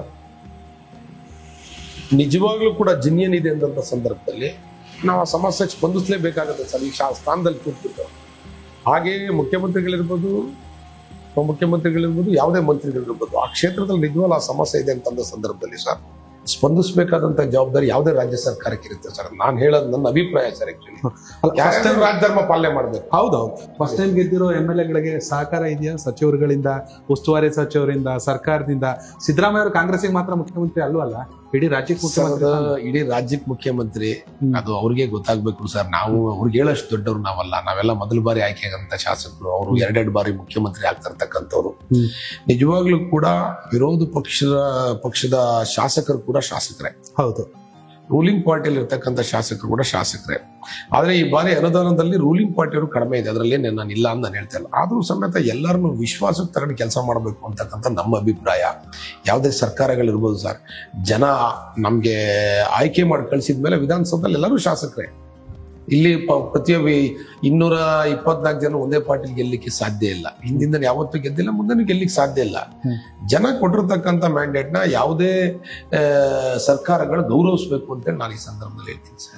ತುಂಬಾ ಖುಷಿ ಅನ್ಸೋದು ಸರ್, ಈ ಬಾರಿ ಮೊದಲ ಬಾರಿ ಗೆದ್ದಿರುವಂತ ಒಂದಷ್ಟು ಜನ ಶಾಸಕರು ನೀವಾಗಿರ್ಬೋದು, ಧೀರಜ್ ಮುನ್ರಾಜ್ ಆಗಿರ್ಬೋದು, ಕಲಾಪದಲ್ಲಿ ಪಟ ಪಟ ಪಟ ಅಂತ ಮಾತಾಡ್ತೀರಾ ಸಮಸ್ಯೆಗಳನ್ನ. ಯಾಕಂದ್ರೆ ಅಲ್ಲಿ ಯಾವ ಕಾಲಮಲ್ಲಿ ಏನ್ ಮಾತಾಡ್ಬೇಕು, ಕ್ವಶನ್ ಅವರ್ ಏನು ಅಂತ ತಿಳ್ಕೊಳಕ್ಕೆ ತುಂಬಾ ಜನಕ್ಕೆ ಗೊತ್ತಿಲ್ಲ, 2-3 ಸಲ ಗೆದ್ದವ್ರಿಗೂ ಕೂಡ ಸೇರಿದಂಗೆ. ಹೇಗ್ ಸಾಧ್ಯ ಸರ್ ಇವೆಲ್ಲ? ಗೈಡೆನ್ಸ್ ಹೇಗೆ? ನೋಡಿ, ನಮ್ಮಲ್ಲಿ ಯಾವುದೇ ವ್ಯಕ್ತಿ ತಾನು ಮಾಡ್ತಕ್ಕಂಥ ಕೆಲಸದಲ್ಲಿ ಇಚ್ಛಾಶಕ್ತಿ ಇರಬೇಕು ಸರ್. ನಾನು ವಿಧಾನಸೌಧಕ್ಕೆ ಹೋದ ಮೇಲೆ ಅಧಿವೇಶನದಲ್ಲಿ ಬಹುಶಃ 1 ಅಥವಾ 2 ದಿವಸ ನಂದ ತಪ್ಪಿಸಿದ್ರೆ, ಇಲ್ಲಾಂದ್ರೆ ಅದು ಇಲ್ಲ ನನ್ನ ಲೆಕ್ಕಾಚಾರ, 1 ದಿವಸ ಮಾತ್ರ ಸ್ವಾಮೀಜಿಗಳ ಕಾರ್ಯಕ್ರಮಕ್ಕೆ ಬಂದಿದ್ದೆ. ನಾನು ಫುಲ್ ಟೈಮ್ ಅಧಿವೇಶನದಲ್ಲಿ ಕೂರ್ತೀನಿ ಸರ್. ಬೆಳಗ್ಗೆ ನಿಮ್ಗೆ ಶುರು ಆದ್ರೆ ಬೆಳಗ್ಗೆ ಬೇಕಾದ್ರೆ ಒಂದು 5 ನಿಮಿಷ ಲೇಟ್ ಆಗ್ಬೋದು ನಾನು ಹೇಳೋದು. ಫುಲ್ ಟೈಮ್ ಅಧಿವೇಶನದಲ್ಲಿ ಕೂರ್ತೀನಿ. ರಾತ್ರಿ 12:30 ತನಕ 12:30 ಬೆಳಗಾವಿಲಿ ಆಯ್ತಲ್ಲ, ರಾತ್ರಿ 11:30 ಎಷ್ಟು ತನಕ ಆದ್ರೂ ಅಷ್ಟ ತನಕ ಕೂರ್ತೀನಿ ಸರ್. ಅದರಲ್ಲೂ ನನ್ಗೆ ಕ್ವಶನ್ ಇದೆ ಅಂದ್ರೆ ಬೇಕಾದ್ರೆ ಒಬ್ಬನೇ ಬೇಕಾದ್ರೆ ಒಂದ್ಗಡೆ ಕೂರಿಸ್ಬಿಡ್ತೀನಿ ಸರ್. ಮತ್ತೆ ಸರ್, ನಂಗೆ ಈ ಕ್ಷೇತ್ರದ ಸಮಸ್ಯೆಗಳ ಬಗ್ಗೆ ಹತ್ತಿರದಿಂದ ನೋಡಿ ಅನುಭವ ಇದೆ. ರಾಜ್ಯ ಸರ್ಕಾರಕ್ಕೆ ಗಮನಕ್ಕೆ ತರ್ತಕ್ಕಂಥ ಕೆಲಸವನ್ನ ಮಾಡ್ತೀನಿ, ಮತ್ತೆ ಪ್ರಶ್ನೆಗಳನ್ನ ಹಾಕ್ತೀನಿ ಸರ್. ಅದು ಮುಖ್ಯಮಂತ್ರಿಯವರು ಇರ್ಬೋದು, ಉಪಮುಖ್ಯಮಂತ್ರಿ ಇರ್ಬೋದು, ಯಾವುದೇ ಇಲಾಖೆ ಮಂತ್ರಿಗಳಿರ್ಬೋದು ಸರ್. ಯಾಕೆಂದ್ರೆ ನನ್ನನ್ನ ಜನ ಆಯ್ಕೆ ಮಾಡಿ ಕಳಿಸಿರೋದೇನಕ್ಕೆ ಸರ್ ವಿಧಾನಸೌಧಕ್ಕೆ? ಅದೇ ಉದ್ದೇಶಕ್ಕೋಸ್ಕರ. ನನ್ನ ಕ್ಷೇತ್ರದ ಜನರ ಧ್ವನಿಯಾಗಿ ವಿಧಾನಸೌಧದಲ್ಲಿ ನನ್ನ ಕ್ಷೇತ್ರದ ಸಮಸ್ಯೆನ ಎತ್ತಿಡಿತಕ್ಕಂಥ ಕೆಲಸ ಮಾಡಬೇಕು ಅಂತ ಹೇಳಿ ಕಳಿಸಿರ್ತಾರೆ ಸರ್. ಆ ಸ್ಥಾನಕ್ಕೆ ನಾವು ಸರ್ ಶಕ್ತಿ ತುಂಬತಕ್ಕಂಥ ಕೆಲಸ, ಆ ಸ್ಥಾನಕ್ಕೆ ಗೌರವ ಕೊಡ್ತಕ್ಕಂಥ ಕೆಲಸ ನಾವು ಮಾಡಬೇಕು ಸರ್. ಈ ನಿಟ್ಟಿನಲ್ಲಿ ಯಾವುದೇ ಸಮಸ್ಯೆ ಯಾರೇ ಇದ್ರು ಸರ್, ನನ್ನ ಕ್ಷೇತ್ರದ ಜನತೆ ನನ್ನ ತಲೆಯಲ್ಲಿರ್ತಾರೆ ಸರ್. ಯಾರಿದ್ರು ಸರ್ ಖಂಡಿತವಾಗ್ಲೂ ಕೂಡ ನಾವು. ನೀವುಗಳೆಲ್ಲ ಇಷ್ಟೊಂದು ಶಿಸ್ತು, ಶ್ರದ್ಧೆ, ಪರಿಶ್ರಮದಿಂದ ಕ್ಷೇತ್ರಕ್ಕಾಗಿ ಹೋರಾಟ ಮಾಡ್ತಾ ಇದ್ದೀರಾ, ಸೆಷನ್ ಅಲ್ಲಿ ಧ್ವನಿ ಎತ್ತುತ್ತಾ ಇದ್ದೀರಾ. ಅಲ್ಲಿ ನೋಡಿದ್ರೆ ಅಮಾನತು ಮಾಡಿ ಕಳಿಸ್ಬಿಡ್ತಾರೆ. ಎಷ್ಟು ಬೇಸರ ಆಗುತ್ತೆ ಸರ್. ಸರ್, ನಾನು ಒಂದು ಮಾತನ್ನ ಹೇಳಕ್ ಈ ಸಂದರ್ಭದಲ್ಲಿ ಇಷ್ಟಪಡ್ತೀನಿ ಸರ್. ನಾನು ಅವತ್ತು ಅಧಿವೇಶನದಲ್ಲಿ ಇದ್ದೆ. ಓಕೆ. ನನಗೆ ಬೆಳಗ್ಗೆ ಏನಾಯ್ತು ಅಂದ್ರೆ, ನನ್ನ ಹೆಂಡತಿಯವರ ಅಜ್ಜಿ ತೀರೋಗ್ತಾರೆ ಅವತ್ತು. ಓಕೆ. ನಾನು 10:30 11 ಗಂಟೆಗೆ ನಾನು ಅಲ್ಲಿ ಬಿಡ್ತೀನಿ. ಆಕ್ಚುಲಿ ಅಲ್ಲಿ ತನಕ ನಾನು ಅಧಿವೇಶನದಲ್ಲಿದ್ದೆ, ನಾನು ಬಾವಿ ಒಳಗೆ ಇಳಿದಿದ್ದೆ. ಬಟ್ ಬರೀ ಕೇವಲ ಒಂದು ಪೇಪರ್ನ ಹರಿದಾಕ್ತಾರೆ ಅಂತಕ್ಕಂಥ ಏಕೈಕ ಉದ್ದೇಶಕ್ಕೋಸ್ಕರ ಸುಮಾರು 22 ಜನನೇನೋ ಶಾಸಕರನ್ನ ಅಮಾನತ್ ಮಾಡ್ತಕ್ಕಂಥ ಅವಶ್ಯಕತೆ ಏನಿತ್ತಿಲ್ಲ ಸರ್. ಆ ಮಟ್ಟದ ಇದೇನು ನಡೆದಿಲ್ಲ. ಕರೆಕ್ಟ್. ಸ್ವಾಭಾವಿಕವಾಗಿ ಏನಾಗುತ್ತೆ ಅಂತ ಹೇಳಿದ್ರೆ, ಈಗ ನೀವು ಒಂದು ಪುರಸಭೆ ಇರ್ಬೋದು, ಗ್ರಾಮ ಪಂಚಾಯತಿ ಇರ್ಬೋದು, ತಾಲೂಕ್ ಪಂಚಾಯತಿ ಇರ್ಬೋದು, ಜಿಲ್ಲಾ ಪಂಚಾಯತಿ ಇರ್ಬೋದು, ಜನ ಆಯ್ಕೆ ಮಾಡಿ ಕಳಿಸಿದಾಗ ಸಾಮಾನ್ಯವಾಗಿ ತನಗಾದಂತ ನೋವು ವ್ಯಕ್ತಪಡಿಸಂತ ಸಂದರ್ಭದಲ್ಲಿ ಒಂದಾಗಿರ್ಬೋದು. ಮತ್ತೆ ಸ್ಪೀಕರ್ ಸ್ಥಾನ ಇದೆಯಲ್ಲ ಸರ್, ಅದರಲ್ಲೂ ಕೂಡ ಸರ್ಕಾರ ನಡೆಸಲ್ಲ ಸರ್. ಅದೊಂದು ತಾಯಿ ಸ್ಥಾನ ಇದ್ದಂಗೆ ಸರ್, ಎಲ್ಲ ಮಕ್ಕಳೇ ಅವರಿಗೆ. ಸರ್, ಪಕ್ಷಾತೀತವಾಗಿ ಸ್ಪೀಕರ್ ಖಾದರ್ ಅವ್ರ ಬಗ್ಗೆ ನಿಮ್ಮ ಅಭಿಪ್ರಾಯ ಏನು ಸರ್? ಸರ್, ಪಕ್ಷಾತೀತವಾಗಿ ಮೊನ್ನೆ ತಗೊಂಡಿರ್ತಕ್ಕಂಥ ಡಿಸಿಷನ್ ನನಗೆ ಪಕ್ಷಾತೀತವಾಗಿ ತಗೊಂಡಿದ್ದಾರೆ ಅಂತ ನನಗೆ ಖಂಡಿಸ್ತಿರಲ್ಲ ಸರ್. ಖಂಡಿತವಾಗ್ಲೂ ಖಂಡಿಸ್ತೀನಿ ಸರ್. ಯಾಕೆ ಅಂತ ಹೇಳಿದ್ರೆ ಸರ್, ಅದರಲ್ಲಿ ಮೊದಲ ಬಾರಿ ಆಯ್ಕೆಯಾಗಿ ಬಂದಿರತಕ್ಕಂತ ಶಾಸಕರಿದ್ದಾರೆ. ಕೆಲವೊಬ್ರಿಗೆ ಅನುಭವ ಇರುತ್ತೆ, ಕೆಲವೊಬ್ರಿಗೆ ಅನುಭವ ಇರಲ್ಲ. ತಪ್ಪು ಮಾಡದಂತ ಸ್ಥಾನದಲ್ಲಿ ತಾಯಿ ಕ್ಷಮೆ ಮಾಡದಲ್ಲಿ ಬೇರೆ ಯಾರು ಮಾಡ್ಲಿಕ್ಕೆ ಸಾಧ್ಯ? ಅದು ತಪ್ಪು ಅಂತ ನಾನು ಹೇಳಲ್ಲ.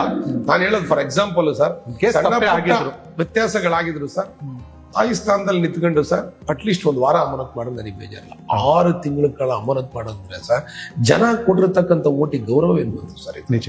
ಎಲ್ಲ ಒಂದ್ ಕಡೆ ಅವರು ಪಕ್ಷಾತೀತವಾಗಿ ನಡ್ಕೊಂಡಿದ್ದಾರೆ ಅಂತ ಹೇಳಿ ನನಗಂತೂ ಅನ್ಸಲ್ಲ ಸರ್. ಖಂಡಿತವಾಗ್ಲೂ ಕೂಡಲೇ ಅದನ್ನ ಅಮಾನತನ್ನ ರದ್ದು ಮಾಡಿ ವಾಪಸ್ ತಗೊಳ್ತಕ್ಕಂಥ ಕೆಲಸವನ್ನ ಮಾಡಬೇಕು. ಹಿಂದೆನೂ ಕೂಡ ನಾವು ಒತ್ತಾಯ ಮಾಡಿದ್ವಿ ಸರ್. ಅದನ್ನ ಅದು ಮಾಡಿದ್ರೆ ಅವ್ರು ತುಂಬಾ ದೊಡ್ಡವರಾಗ್ತಾರೆ ಅಂತ ಹೇಳಿ ಈ ಸಂದರ್ಭದಲ್ಲಿ ನಾನು ಹೇಳ್ತೀನಿ ಸರ್. ಹೌದು. ಸಕಲೇಶ್ಪುರಕ್ಕಿರೋ ಸಮಸ್ಯೆ ಏನು ಸರ್? ಯಾಕಂದ್ರೆ 5 ವರ್ಷದಲ್ಲಿ ಯಾರು ಕನ್ನಂಬಾಡಿ ಅಣೆಕಟ್ಟು ಕಟ್ಟಕ್ ಆಗಲ್ಲ. ನಿಮ್ಗೆ ಸಿಕ್ಕಿದೆ, ನಿಮ್ಗೆ ನಿಮ್ಮಲ್ಲಿ ವಿಷನ್ ಇದೆ, ಪ್ಯಾಷನ್ ಇದೆ, ಡೆಡಿಕೇಶನ್ ಇದೆ, ಆದ್ರೆ ಕೈ ಕಟ್ಟಾಕಿದೆ.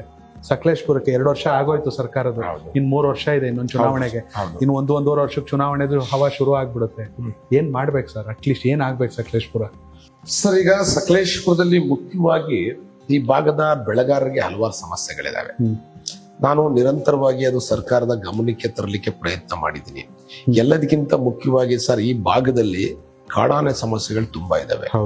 ಅದರಲ್ಲೂ ಕೂಡ ನಾನು ಶಾಸಕನಾದ್ಮೇಲೆ ನಿರಂತರವಾಗಿ ಸರ್ಕಾರಕ್ಕೆ ಎಚ್ಚರಿಸ್ತಕ್ಕಂಥ ಕೆಲಸವನ್ನ ನಿಜ ಪ್ರತಿ ಬಾರಿ ಕೂಡ ಅಧಿವೇಶನದಲ್ಲಿ ಸರ್ಕಾರಕ್ಕೆ ಗಮನ ತರ್ತಕ್ಕಂಥ ಕೆಲಸವನ್ನ ಮಾಡ್ತಾ ಇದ್ದೀನಿ.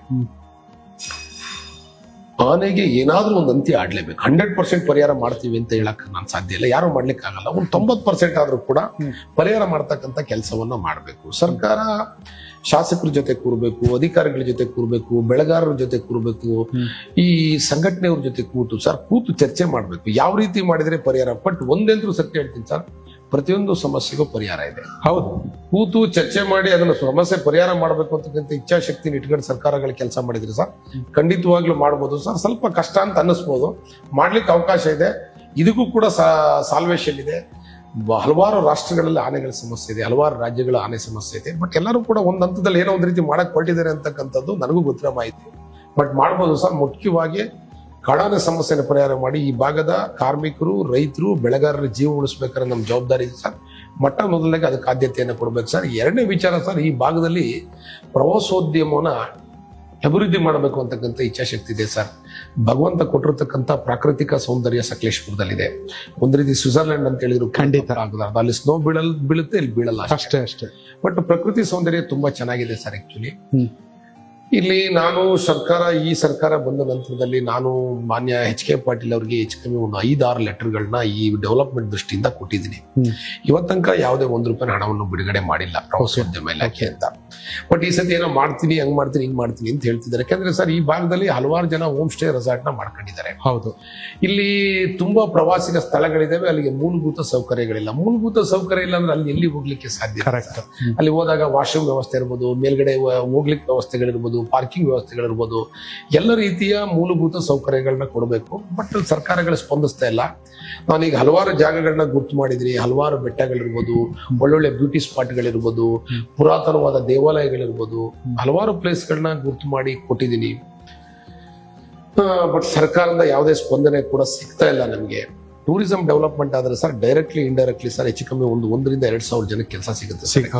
ಅದು ಟ್ಯಾಕ್ಸಿಯಿಂದ ಇರ್ಬೋದು, ಅಥವಾ ಫುಡ್ ಡಿಪಾರ್ಟ್ಮೆಂಟ್ ಇಂದ ಇರ್ಬೋದು, ಅಥವಾ ದಿನಸಿ ಅಂಗಡಿ ಇರ್ಬೋದು, ಅಥವಾ ಮಾಂಸ ಪದಾರ್ಥಗಳನ್ನ ಮಾರಾಟದಿಂದ ಇರ್ಬೋದು, ಅಥವಾ ಒಂದು ಆಟೋದವ್ನಿಗೆ ಇರ್ಬೋದು, ಯಾರು ಬೇಕಾದ್ರೂ ಬದುಕಬಹುದು ಸರ್ ಈ ಭಾಗದಲ್ಲಿ. ಯಾಕೆಂದ್ರೆ ಸರ್, ಮಂಗಳೂರು ನ್ಯಾಷನಲ್ ಹೈವೇ ಇರೋದ್ರಿಂದ ಮಂಗಳೂರು, ಉಡುಪಿ, ಕುಂದಾಪುರ ಈ ಎಲ್ಲಾ ಕಡೆ ಏನಾಗಿದೆ, ಧರ್ಮಸ್ಥಳ, ಸುಬ್ರಹ್ಮಣ್ಯ ಎಲ್ಲಾ ಕಡೆಗೆ ಓಡಾಡ್ತಕ್ಕಂಥದ್ದು ಸರ್. ಇದು ರೋಡ್ ಇರೋದ್ರಿಂದ ಸರ್ ಅನುಕೂಲ ಆಗತ್ತೆ. ನಾನು ಮಾನ್ಯ ಈಶ್ವರ ಖಂಡ್ರವ್ರಿಗೂ ಒಂದು ಸಲಹೆ ಕೊಟ್ಟೆ ಸರ್, ಈ ಭಾಗದಲ್ಲಿ ಆನೆಧಾಮ ಮಾಡಿ, ಇರ್ತಕ್ಕಂಥ ಆನೆಗಳನ್ನ ಹಿಡಿದು ಪಳಗಿಸಿ ಆನೆಧಾಮ ಮಾಡಿ.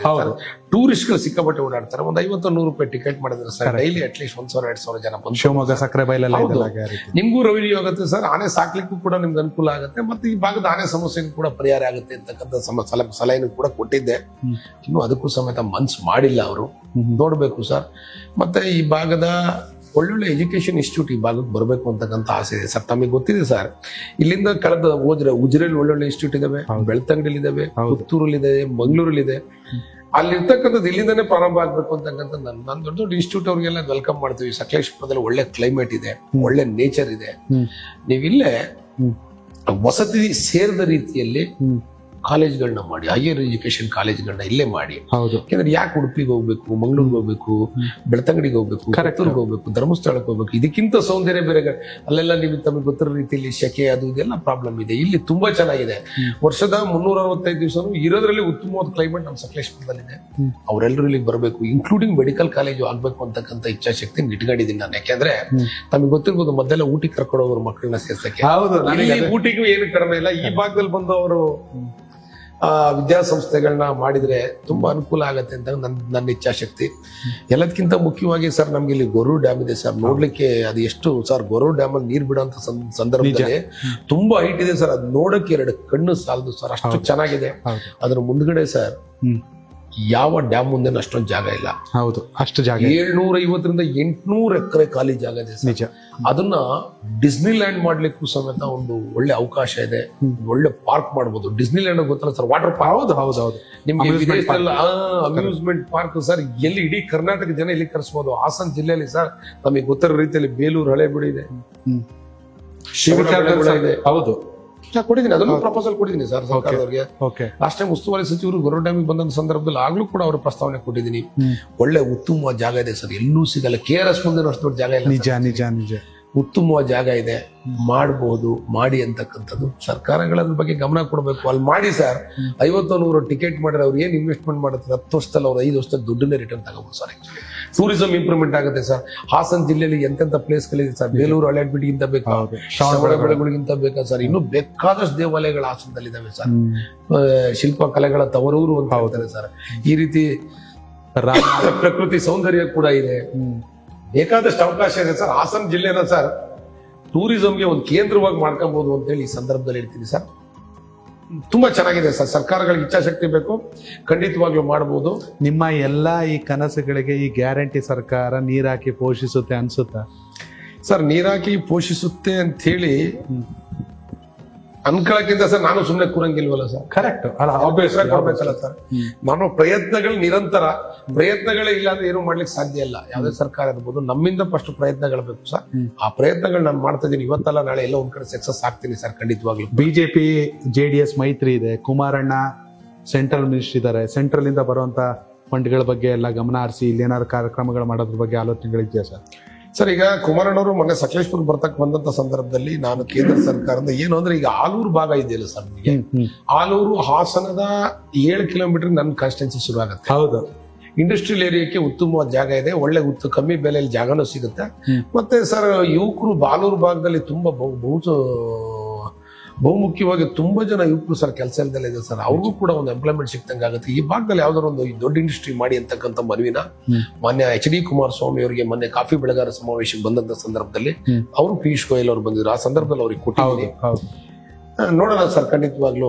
ಅದೇ ರೀತಿಯಲ್ಲಿ ನಮ್ಮ ಕೇಂದ್ರ ಸರ್ಕಾರದ ನಿತಿನ್ ಗಡ್ಕರಿ ಅವರು ಭೇಟಿ ಮಾಡಿದ ಸಂದರ್ಭದಲ್ಲಿ ಸ್ವಲ್ಪ ಹಣ ಕೊಟ್ಟಿದ್ದಾರೆ ಸರ್. ಅದಕ್ಕೆ ತಾವು ಬರ್ತಕ್ಕಂಥ ಸಂದರ್ಭದಲ್ಲಿ ತಾವು ರಸ್ತೆ ನೋಡ್ತಾ ಎಷ್ಟು ಚೆನ್ನಾಗಿ 10 ಕೋಟಿ ರೂಪಾಯಿ ಕೊಟ್ಟರು ಸರ್. ಹೋಗಿ ಲೆಟರ್ ಕೊಟ್ಟ ತಕ್ಷಣ ಸರ್ ಸ್ಟೇಟ್ ಇದಕ್ಕೆ ಟ್ರಾನ್ಸ್ಫರ್ ಮಾಡಿ ಸರ್. ಆ ಕಾಮಗಾರಿ ಶುರು ಆಗಿದೆ, ಆಲ್ರೆಡಿ ನಡೀತಿದೆ ಸರ್. ಯಾಕೆಂದ್ರೆ ನಮ್ಗೆ ಬಾಳ್ಳುಪೇಟೆ ಟೌನ್ ಒಳಗಡೆ, ಪಾಳ್ಯ ಟೌನ್ ಒಳಗಡೆ ಮತ್ತೆ ಸಕಲೇಶ್ಪುರ ಟೌನ್ ಒಳಗಡೆ ತುಂಬಾ ಹಾಳಾಗಿತ್ತು ಸರ್. ಹೌದು, ಈಗ ಡೈರೆಕ್ಟ್ ಬರ್ಬೋದು. ಹೌದು ಸರ್, ಡೈರೆಕ್ಟ್ ಬರ್ಬೋದು. ಚೆನ್ನಾಗಿದೆ ಸರ್. ಆಕ್ಚುಲಿ ನಾವು ಕೇಂದ್ರ ಸರ್ಕಾರ ಸರ್ ಒಂದ್ ಕಡೆ ಕುಮಾರಣ್ಣ ಕನ್ನಡದವರು, ನಮ್ಮವರು, ಓಕೆ, ಇದೇ ಜಿಲ್ಲೆಯವರು ನೀವು ಮಾತಾಡ್ತೀರಾ. ಪಿಯೂಷ್ ಗೋಯಲ್ ಅವ್ರನ್ನ ಮೀಟ್ ಆಗ್ತೀರಾ, ನಿತಿನ್ ಗಡ್ಕರಿ ಅವ್ರನ್ನ ಮೀಟ್ ಆಗ್ತೀರಾ. ಯಾಕಂದ್ರೆ ನಾವು ಸುಮ್ನೆ ನಿಮ್ನ ಫಾಲೋ ಮಾಡ್ತಾ ಇದ್ರೆ ಗೊತ್ತಾಗ್ಬಿಡುತ್ತೆ ನಿಮ್ ಕೆಲಸ ಏನೇನು ಅಂತ. ಇಷ್ಟೆಲ್ಲ ಇಚ್ಛಾಶಕ್ತಿ ಹೇಗ್ ಬರುತ್ತೆ ಅಂತ ಸರ್? ಈಗ ಏನಾಗಿದೆ ಅಂದ್ರೆ ಸರ್, ನಾನು ಹಿಂದಿಂದನೂ ಸುಮ್ಮನೆ ಕೂರಕ್ ನಮಗೆ ಮನ್ಸು ಬರಲ್ಲ. ಈಗ ಸುಮ್ಮನೆ ಕೂರಕ್ ಮನ್ಸು ಬರಲ್ಲ. ಏನೋ ಮಾಡ್ಲೇಬೇಕಲ್ಲ ಸರ್, ನಮ್ ಜನಕ್ಕೆ ಉತ್ತರ ಕೊಡ್ಲೇಬೇಕಲ್ಲ ಸರ್, ಮಾಡ್ಲೇಬೇಕು. ಈಗ ನಾನು ಇರೋಂತ ಸಂದರ್ಭದಲ್ಲಿ ಸರ್ ಈಗ ಮಾಡ್ಲಿ ಯಾವಾಗ ಮಾಡಕ್ಕ ಸರ್? ವಯಸ್ಸಿನ ಸರ್ 43-44 ವರ್ಷ ಸರ್. ಈ ಟೈಮಲ್ಲಿ ನಾವು ಅಗ್ರೆಸಿವ್ ಆಗಿ ಹೋಗಿ ನುಗ್ಲಿಲ್ಲ ಅಂದ್ರೆ ಸರ್ ಇನ್ ಯಾವಾಗ ಮಾಡ್ಲಿಕ್ಕೆ ಸಾಧ್ಯ ಇದೆ ಸರ್? ಖಂಡಿತವಾಗ್ಲೂ ಕೂಡ ಇಲ್ಲಿ ಸಿಗ್ತಾ ಇಲ್ಲ. ಅಟ್ಲೀಸ್ಟ್ ಎಲ್ಲಾರು ಪ್ರಯತ್ನ ಮಾಡೋಣ ಅಂತಕ್ಕಂಥ ಇಚ್ಛಾಶಕ್ತಿ ಸರ್. ಒಟ್ಟಲ್ಲಿ ನಾವ್ ಇರ್ತಕ್ಕಂಥ ಅವಧಿಯಲ್ಲಿ ಅಟ್ಲೀಸ್ಟ್ ಇಂಥ ಕೆಲಸಗಳನ್ನಾರು ಏನಾರು ಮಾಡಿದೀವಿ ಅಂತೇಳಿ ಜನಕ್ಕೆ ಹೇಳ್ಬೇಕಲ್ಲ ಸರ್. ಅದನ್ನಾರು ಮಾಡ್ಬೇಕು. ವಿರೋಧ ಪಕ್ಷ ಇರ್ಬೋದು, ನಾನು ಇಲ್ಲ ಅಂತ ನಾನು ಹೇಳ್ತಾ ಇಲ್ಲ. ಆದ್ರೂ ಕೂಡ ಎಲ್ಲೋ ಒಂದ್ ಕಡೆ ಜನಗಳಿಗೆ ನ್ಯಾಯ ಕೊಡ್ತಕ್ಕಂಥ ಕೆಲಸವನ್ನ ಮಾಡಬೇಕು. ಪ್ರಯತ್ನ ಇದ್ರೂ ನಿರಂತರವಾಗಿದೆ. ಬಟ್ ಕೆಲವೊಂದು ವಿಚಾರದಲ್ಲಿ ಸಕ್ಸಸ್ ಕೂಡ ಆಗ್ತೀವಿ ಅಂತೇಳಿ ಈ ಸಂದರ್ಭದಲ್ಲಿ ಹೇಳ್ತೀನಿ ಸರ್. ಮೈತ್ರಿ ಅನಿವಾರ್ಯತೆ ಇತ್ತ ಸರ್? ಮೈತ್ರಿ ಅನಿವಾರ್ಯತೆ ಬೇಕೋ ಬೇಡವೋ ಅಂತೇಳಿ ನಾನು ಹೇಳಲ್ಲ. ಆದರೆ ಸರ್ ಒಂದ್ ಹೇಳ್ತೀನಿ ಸರ್, ಓಕೆ, ಕೇಂದ್ರದಲ್ಲಿ ಮಾಡತಕ್ಕಂಥ ನಿರ್ಧಾರ. ಈಗ ನಾವು ಗೆಲ್ಲಂತ ಸಂದರ್ಭದಲ್ಲಿ ನಮ್ಗೆ ಯಾವುದೇ ಮೈತ್ರಿ ಇತ್ತಿಲ್ಲ ಸರ್. ಹೌದು, ಯಾವ್ದು ಮೈತ್ರಿ ಬೇಕು ಅಂತ ನಾವೇನ್ ಖಂಡಿತವಾಗ್ಲೂ ಹೇಳಿತ್ತಿಲ್ಲ. ನಮ್ಗೆ ಚುನಾವಣೆಯಲ್ಲಿ ನಾವು ಸ್ಪರ್ಧೆ ಮಾಡಿದ್ವಿ, ನಮಗೆ ಜನ ಮತ ಕೊಟ್ಟಿದ್ದಾರೆ, ಗೆದ್ದಿದ್ದಾರೆ. ಬಟ್ ಮೈತ್ರಿ ವಿಚಾರವಾಗಿ ಕೇಂದ್ರದವರು ತಗೊಂಡಿರ್ತಕ್ಕಂಥ ನಿರ್ಧಾರ, ನಮ್ಗೇನು ಮೈತ್ರಿ ಬೇಕು ಅಂತೇಳಿ ನಾವೇನು ಖಂಡಿತವಾಗ್ಲೂ ಹೇಳಿತ್ತಿಲ್ಲ. ಯಾಕಂದ್ರೆ ಹಿಂದೆ ನಾವೇನು ಮೈತ್ರಿ ಇಲ್ದಲ್ಲಿ ನಾವೆಲ್ಲ ಶಾಸಕರಾಗಿ ಆಯ್ಕೆ ಆಗಿದ್ವಿಲ್ಲ ಸರ್. ಪಕ್ಷದ ನಿರ್ಧಾರವನ್ನ ಗೌರವಿಸ್ಕೊಂಡು ಹೋಗ್ಬೇಕಷ್ಟೇ ಸರ್. ಪಕ್ಷದ ನಿರ್ಧಾರವನ್ನ ಗೌರವಿಸಬೇಕಾಗಿರ್ತಕ್ಕಂಥದ್ದು ಪ್ರತಿಯೊಬ್ಬ ಕಾರ್ಯಕರ್ತಂದಿರ್ಬೋದು, ಪ್ರತಿಯೊಬ್ಬ ಪದಾಧಿಕಾರಿ ಇರ್ಬೋದು, ಪ್ರತಿಯೊಬ್ಬ ಮುಖಂಡರ ಜವಾಬ್ದಾರಿ ಇರುತ್ತೆ ಸರ್. ಪಕ್ಷದ ನಿರ್ಧಾರನ ನಾನು ಯಾಕೆ ಪ್ರಶ್ನೆ ಅಂತ ಕೇಳಿದೆ, ಪ್ರತಿಯೊಬ್ಬರು ಶಾಸಕರಿಗೂ ಒಂದು ಆತಂಕ ಇರುತ್ತೆ. ಅಭ್ಯರ್ಥಿಗಳು ಯಾರೋ ಅನ್ನೋ ಗೊಂದಲ ಶುರು ಆಗಿರುತ್ತೆ ಮೈತ್ರಿ ಮುಂದುವರೆದ್ರೆ. ಪ್ರತಿಯೊಬ್ರು ಕಷ್ಟಪಟ್ಟಿದ್ದಾರೆ. JDSಗೂ ಬೆಲ್ಟು ಹಾಸನ ಜಿಲ್ಲೆ, BJPಗೂ ಬೆಲ್ಟ್, ಇಬ್ರು ಸೇರಿದ್ರೆ ನಿಜಕ್ಕೂ 150 ಸೀಟ್ ಗೆದ್ದು ಬಿಡ್ಬೋದು. ತಮಾಷೆ ವಿಚಾರ ಅಲ್ವೇ ಅಲ್ಲ. ಆದ್ರೆ ಆಗುವಂತ ವ್ಯತ್ಯಾಸಗಳು ಸಾಕಷ್ಟಿದೆ, ಮುಂದೆ ಬರುವಂತ ಸಮಸ್ಯೆಗಳು ಸಾಕಷ್ಟಿದೆ. ಅವೆಲ್ಲವೂ ಮನ್ಸಲ್ಲಿ ಒಂದ್ ರೀತಿ ಕಾಡ್ತಾ ಇರುತ್ತೆ. ಜೊತೆಗೆ ಡಿಲಿಮಿಟೇಷನ್ ಆಗುತ್ತಾ ಇಲ್ವೋ ಅನ್ನೋ ಗೊಂದಲ. ಸಿಮೆಂಟ್ ಮಂಜು ಅವ್ರ ತಲೆಯಲ್ಲಿ ಕ್ಷೇತ್ರದ ಜೊತೆಲಿ ಸಾಕಷ್ಟು ವಿಚಾರಗಳು ತಲೆ ಕೆಡಿಸುತ್ತೆ ಅಂತ ನಾನು ಅನ್ಕೋತೀನಿ. ನೀವೇನ್ ಹೇಳ್ತೀರಾ ಸರ್? ಸರ್, ಈಗ ಒಂದು ಸ್ಪಷ್ಟ, ನಾನು ಶಾಸಕನಾಗಿ ಆಯ್ಕೆ ಆಗಿದ್ದೀನಿ. ನನ್ನ ಕೆಲಸಗಳನ್ನು ಕೂಡ, ನನ್ನ ದಿನನಿತ್ಯದ ಓಡಾಟಗಳನ್ನು ಕೂಡ ಜನರು ಗಮನಿಸ್ತಾ ಇದ್ದಾರೆ. ಹೌದು, ನಾನು ಎಷ್ಟು ಹತ್ರದಿಂದ ಜನಕ್ಕೆ ಸಿಗ್ತೀನಿ, ದೂರವಾಣಿ ಸಂಪರ್ಕಕ್ಕೆ ಯಾವ ರೀತಿ ಸಿಗ್ತೀನಿ, ಯಾವ ಕಾಲ ಬಂದ್ರು ನಾನು 99% ರಿಸೀವ್ ಮಾಡ್ತೀನಿ. ಎಲ್ಲ ಕಾರ್ಯಕ್ರಮದಲ್ಲಿ ಇದ್ದಾಗ ಒಂದ್ ಜೊತೆ ರಿಸೀವ್ ಮಾಡೋದಕ್ಕಾಗದೆ ಇರ್ಬೋದು ಬಿಟ್ರೆ ಯಾವ ಫೋನ್ ಬಂದ್ರು ಪಿಕ್ ಮಾಡ್ತೀವಿ, ಯಾರ ಜೊತೆ ಕೂಡ ಮಾತಾಡ್ತೀವಿ. ಡಿಲಿಮಿಟೇಷನ್ ಅಂತಕ್ಕಂಥದ್ದು ಸರ್ ಕೇಂದ್ರ ಸರ್ಕಾರ ಕೈಲಿರ್ತಕ್ಕಂಥದ್ದು ಸರ್. ಕೇಂದ್ರ ಸರ್ಕಾರ ಅವ್ರದೇ ಆದ ಮಾರ್ಗಸೂಚಿ, ಅವ್ರದೇ ಆದ ಗೈಡ್ ಲೈನ್ಸ್ ಇರ್ತವೆ ಸರ್. ಆ ಪ್ರಕಾರವಾಗಿ ನಿರ್ಧಾರ ತಗೋತವೆ ಸರ್. ಆಗ್ತಕ್ಕಂಥ ನನ್ನೊಬ್ರಿಗೆ ಏನಾಗಲ್ಲ ಸರ್. ಆದ್ರೆ ಒಂದಿಂದ್ರು ಸತ್ಯ ಸರ್, ಪಕ್ಷ ಇಲ್ಲಲ್ಲ ಇನ್ನೊಂದು ಜಾಗದಲ್ಲಿ ನನ್ಗೆ ಅವಕಾಶ ಮಾಡಿಕೊಟ್ಟೆ ಕೊಡುತ್ತೆ. ಇದೇ ಕ್ಷೇತ್ರ ಇದ್ದಂತ ಸಂದರ್ಭ ನಮ್ಗೇನು ಸಮಸ್ಯೆ ಆಗಲ್ಲ. ಅಥವಾ ಈ ಕ್ಷೇತ್ರನೇ ಇಲ್ದಲೆ ಬೇರೆ ಕ್ಷೇತ್ರಕ್ಕೆ ಹೋಗೋ ಬದಲಾವಣೆ ಆಗುತ್ತೆ ಅಂತಾನು ಹೇಳಂಗಿಲ್ಲ ಸರ್. ಏನು ಹೇಳಲಿಕ್ಕಾಗಲ್ಲ. ಮುಂದೆ ಏನಾಗುತ್ತೆ ಸರ್, ಪಕ್ಷ ಖಂಡಿತವಾಗ್ಲೂ ಸರ್ ಈಗಿರ್ತಕ್ಕಂಥ ಶಾಸಕರಾಗ್ಲಿ ಮತ್ತೆ ನಮ್ಗೆ ಗೊತ್ತಿದೆ ಸರ್ ಪಕ್ಷಕ್ಕೆ ಯಾರ್ಯಾರು ಏನೇನು ಅಂತಕ್ಕಂಥದ್ದು. ಖಂಡಿತವಾಗ್ಲೂ ಸರ್ ಪಕ್ಷ ಎಲ್ಲವನ್ನು ಗಮನದಲ್ಲಿ ಇಟ್ಕೊಂಡು ಡಿಸಿಷನ್ ತಗೊಳುತ್ತೆ ಅಂತೇಳಿ ನಾನು ಈ ಸಂದರ್ಭದಲ್ಲಿ. ಯುವಕರ ರಾಜಕೀಯಕ್ಕೆ ಬರ್ಬೇಕಾ ಸರ್? ನೀವು ಫಸ್ಟ್ ಟೈಮ್ ಗೆದ್ದಿರೋದ್ರಿಂದ ಸರ್ ಬರ್ಬೇಕು ಸರ್. ನೋಡಿ, ಯುವಕರು ರಾಜಕಾರಣಕ್ಕೆ ಬರ್ಬೇಕು ಸರ್, ಬರಬಾರ್ದು ಅಂತ ಖಂಡಿತ ಹೇಳಲ್ಲ. ಯುವಕರು ರಾಜಕಾರಣಕ್ಕೆ ಬರ್ಬೇಕು, ಹಿರಿಯರ ಸಲಹೆನೂ ತಗೋಬೇಕು, ನಮಗೂ ಇಚ್ಛಾಶಕ್ತಿ ಇರಬೇಕು. ಸಿಗ್ತಕ್ಕಂಥ ಸಮಯನ ಖಂಡಿತವಾಗ್ಲೂ ಕೂಡ ನಮ್ಗೆ ಕೊಟ್ಟಿರ್ತಕ್ಕಂಥ ಕೆಲಸಕ್ಕೆ ಪ್ರಾಮಾಣಿಕವಾಗಿ ನ್ಯಾಯ ಕೊಡ್ತಕ್ಕಂಥದಕ್ಕೆ ವಿನಿಯೋಗ ಮಾಡ್ಬೇಕು ಸರ್. ಹೌದು. ಶಾಸಕರಾಗಕ್ಕೆ ಏನ್ ಬೇಕು ಸರ್? ಜನ ಬೇಕಾ, ಗುಣ ಬೇಕಾ, ಹಣ ಬೇಕಾ? ಸರ್ ಎಲ್ಲವೂ ಬೇಕು, ಇಲ್ಲ ಅಂತಲ್ಲ. ಆದ್ರೆ ಜನ ಫಸ್ಟ್ ವ್ಯಕ್ತಿತ್ವನ ನೋಡ್ತಾರೆ ಸರ್. ಕರೆಕ್ಟ್. ಹಣ ಅದೆಲ್ಲ ಆಮೇಲೆ ಸರ್. ದುಡ್ಡಿದ್ದವರೆಲ್ಲ ಈ ದೇಶದಲ್ಲಿ ಎಲ್ಲರೂ ಅಧಿಕಾರ ಹಿಡಿಯಕ್ಕಾಗಲ್ಲ ಸರ್. ಅಂಬಾನಿ PM ಆಗಲ್ಲ, ವಿಜಯ್ ಮಲ್ಯ CM ಆಗಲ್ಲ, ಹೌದು. ಅಂಬಾನಿ PM ಆಗಲ್ಲ. ಸೊ ನಾನು ಹೇಳೋದೇನು ಅಂತ ಹೇಳಿದ್ರೆ ಸರ್, ಈಗಲೂ ಕೂಡ ಪ್ರಜಾಪ್ರಭುತ್ವ ನಮ್ಮಲ್ಲಿ ಇದೆ. ಜನಗಳ ಮನಸ್ಸಲ್ಲಿ ಇವತ್ತು ಪ್ರಜಾಪ್ರಭುತ್ವ ಇಲ್ಲ. ಅಂದ್ರೆ ನನ್ನಂತವ್ರು ಏನ್ ಸಾಮಾನ್ಯ ಮಾತಲ್ಲ ಸರ್ ಆಕ್ಚುಲಿ. ಬಟ್ ಜನಗಳು ಎಲ್ಲವನ್ನು ಗಮನಿಸ್ತಾರೆ ಸರ್. ಅವನ್ ನಡತೆ ಹೇಗಿದೆ, ಅವನ ಅಧಿಕಾರ ಸಿಕ್ಕಿದ್ರೆ ಹೇಗ್ ನಡ್ಕೋಬಹುದು, ಎಲ್ಲವನ್ನು ಗಮನಿಸಿ ಓಟ್ ಕೊಡ್ತಕ್ಕಂಥದ್ದು ಸರ್. ಓಟ್ ಹಾಕ್ಬೇಕಾದ್ರೆ ಯಾರು ನೋಡಕ್ಕಾಗತ್ತೆ ಸರ್? ಒಳಗಡೆ ಓಟ್ ಕೊಡೋದು. ಪ್ರತಿಯೊಬ್ಬ ಮತದಾರರು ತುಂಬಾ ಬುದ್ಧಿವಂತರಿದ್ದಾರೆ. ಓಟ್ ಕೊಡ್ಬೇಕಾದ್ರೆ ವ್ಯಕ್ತಿತ್ವಕ್ಕೆ ಮುಖ್ಯವಾಗಿ. ವ್ಯಕ್ತಿ ಮುಖ್ಯನಾ ಪಕ್ಷ ಮುಖ್ಯನಾ ಸರ್? ಅಂದ್ರೆ ನೀವು ಕೇಳೋ ಅಲ್ಲ ಫಸ್ಟ್ ನನ್ ಪ್ರಕಾರ ಫಸ್ಟ್ ವ್ಯಕ್ತಿ ನಂತರ ಪಕ್ಷ, ನಾನ್ ಅನ್ಕೊಳ್ಳೋದು ಸರ್. ಈಗ ಪಕ್ಷದ್ದು ನಡೆಯುತ್ತೆ ಇಲ್ಲ ಅಂತಲ್ಲ ಸರ್, ವ್ಯಕ್ತಿನೂ ನೋಡ್ತಾರೆ ಸರ್, ಪಕ್ಷನೂ ನೋಡ್ತಾರೆ. ಎರಡು ಮುಖ್ಯ. ಪಕ್ಷ ಹೌದೌದು ಸರ್. ಈಗ ಪಕ್ಷ ಚೆನ್ನಾಗಿದೆ ಅಂತೇಳಿ ಯಾರಿಗೆ ಒಬ್ಬನಿಗೆ ಟಿಕೆಟ್ ಕೊಟ್ಬಿಟ್ರೆ ಸರ್ ಅಷ್ಟೊಂದು ಈಸಿಯಾಗಿ ಏನ್ ಜನ ಅಕ್ಸೆಪ್ಟ್ ಮಾಡ್ಕೊಳ್ಳಲ್ಲ ಸರ್. ಜನ ತುಂಬಾ ಬುದ್ಧಿವಂತರಿದ್ದಾರೆ ಸರ್. ನೀವು ಎಲ್ಲವನ್ನು ಗಮನಿಸಿ ಓಟ್ ಕೊಡೋ ಅಂತದ್ದು ಜನಗಳ ನಿರ್ಧಾರ ಸರ್. ಅದು ಜನಗಳು ತುಂಬಾ ಸೂಕ್ಷ್ಮವಾಗಿ ಅಬ್ಸರ್ವ್ ಮಾಡ್ತಾರೆ. ಯಾವ ಸಂದರ್ಭದಲ್ಲಿ ಯಾವ ರೀತಿ ಮತ ಕೊಡ್ಬೇಕು ಅಂತ ಹೇಳಿ. ಒಂದಷ್ಟು ಹೆಸರುಗಳನ್ನ ಹೇಳ್ತೀನಿ, ನಿಮಗೆ ಮನ್ಸಲ್ಲಿ ಬರೋಂತ ಫಸ್ಟ್ ರಿಯಾಕ್ಷನ್ ಹೇಳಿ. ವಿಜಯೇಂದ್ರ ಸರ್, ಅವರೊಂದ್ ರೀತಿ ಯೂತ್ ಐಕಾನ್ ಸರ್ ಆಕ್ಚುಲಿ. ನಮ್ಮ ರಾಜ್ಯದಲ್ಲಿ ಅವರು ರಾಜ್ಯಾಧ್ಯಕ್ಷ ಆದ್ರ ಮೇಲೆ ಸರ್ ಭಾರತೀಯ ಜನತಾ ಪಾರ್ಟಿಯಲ್ಲಿ ಸರ್ ಯುವಕರಿಗೆ ಒಂದ್ ಒಳ್ಳೆ ಸ್ಫೂರ್ತಿ ಸಿಕ್ಕಿದೆ ಸರ್. ಖಂಡಿತವಾಗ್ಲು. ಯಾಕಂದ್ರೆ ಸರ್ ಈ ಸತಿ ಬಂದ ರಿಸಲ್ಟ್ ಇಂದ ಇಡೀ ಭಾರತೀಯ ಜನತಾ ಪಾರ್ಟಿಯ ಕಾರ್ಯಕರ್ತರು ಒಂದ್ ರೀತಿ ಕುಸಿದೋಗಿದ್ರು ಸರ್. ನಮ್ಗೆ ತಮಗೆ ಗೊತ್ತಿದೆ ರಿಸಲ್ಟ್. 100% ಸರ್ಕಾರ ಏಕ್ದಮ್ ಈ ರೀತಿ ಆದಾಗ ಯಾರಿಗೆ ಆದ್ರೂ ಅದು ಅನ್ಸುತ್ತೆ ಸರ್. ವಿಜೇಂದ್ರಣ್ಣ ರಾಜ್ಯಾಧ್ಯಕ್ಷ ಆದ ನಂತರದಲ್ಲಿ ಸರ್ ಪ್ರತಿ ಭಾಗದಲ್ಲಿ ಇರ್ತಕ್ಕಂಥ ಕಾರ್ಯಕರ್ತರು ಸರ್ ಮತ್ತೆ ಅವ್ರಿಗೊಂಥರ ಇನ್ಸ್ಪಿರೇಷನ್ ಆಗಿದ್ದಾರೆ ಅಂತ ಹೇಳ್ಕೊಳ್ಳೋ ತಪ್ಪಾಗ್ಲಾರ್ದು ಸರ್. ಮತ್ತೆ ಒಂದು ಉತ್ಸಾಹ ಸಿಕ್ಕಿದೆ ಸರ್. ಖಂಡಿತವಾಗ್ಲೂ ಮುಂದೊಂದು ದಿನ ಕರ್ನಾಟಕ ರಾಜ್ಯದಲ್ಲಿ ಭಾರತೀಯ ಜನತಾ ಪಾರ್ಟಿಯ ಸರ್ಕಾರ 100ಕ್ಕೆ 100 ಬರುತ್ತೆ. ಭಾರತೀಯ ಜನತಾ ಪಾರ್ಟಿಯ ಕಾರ್ಯಕರ್ತರು ಕೂಡ ಉತ್ತಮ ಕಾಲ ಹತ್ತಿರದಲ್ಲಿದೆ ಅಂತಕ್ಕಂಥದ್ದನ್ನ ಆ ಕಾರ್ಯಕರ್ತರ ಮನಸ್ಸಲ್ಲಿದೆ ಸರ್. ಖಂಡಿತವಾಗ್ಲೂ ಪ್ರತಿಯೊಬ್ಬ ಶಾಸಕರು ರಾಜ್ಯಾಧ್ಯಕ್ಷರು ಸಿಗ್ತಾರೆ ಈಸಿಯಾಗಿ. 100% ಸರ್ ಸಿಕ್ಕೇ ನನಗೆ ಫೋನ್ ಮಾಡು, ಫೋನಿಗೆ ಸಿಗ್ತಾರೆ ನನಗೆ. ಓಕೆ. ಸಿದ್ದರಾಮಯ್ಯ ಹಿಂದೆ 5 ವರ್ಷ ಸರ್ ಉತ್ತಮವಾಗಿ ರಾಜ್ಯದಲ್ಲಿ ಆಳ್ವಿಕೆನ ಮಾಡಿದ್ರು. ಹಳೆ ಸಿದ್ದರಾಮಯ್ಯ ಈಗಿಲ್ಲ.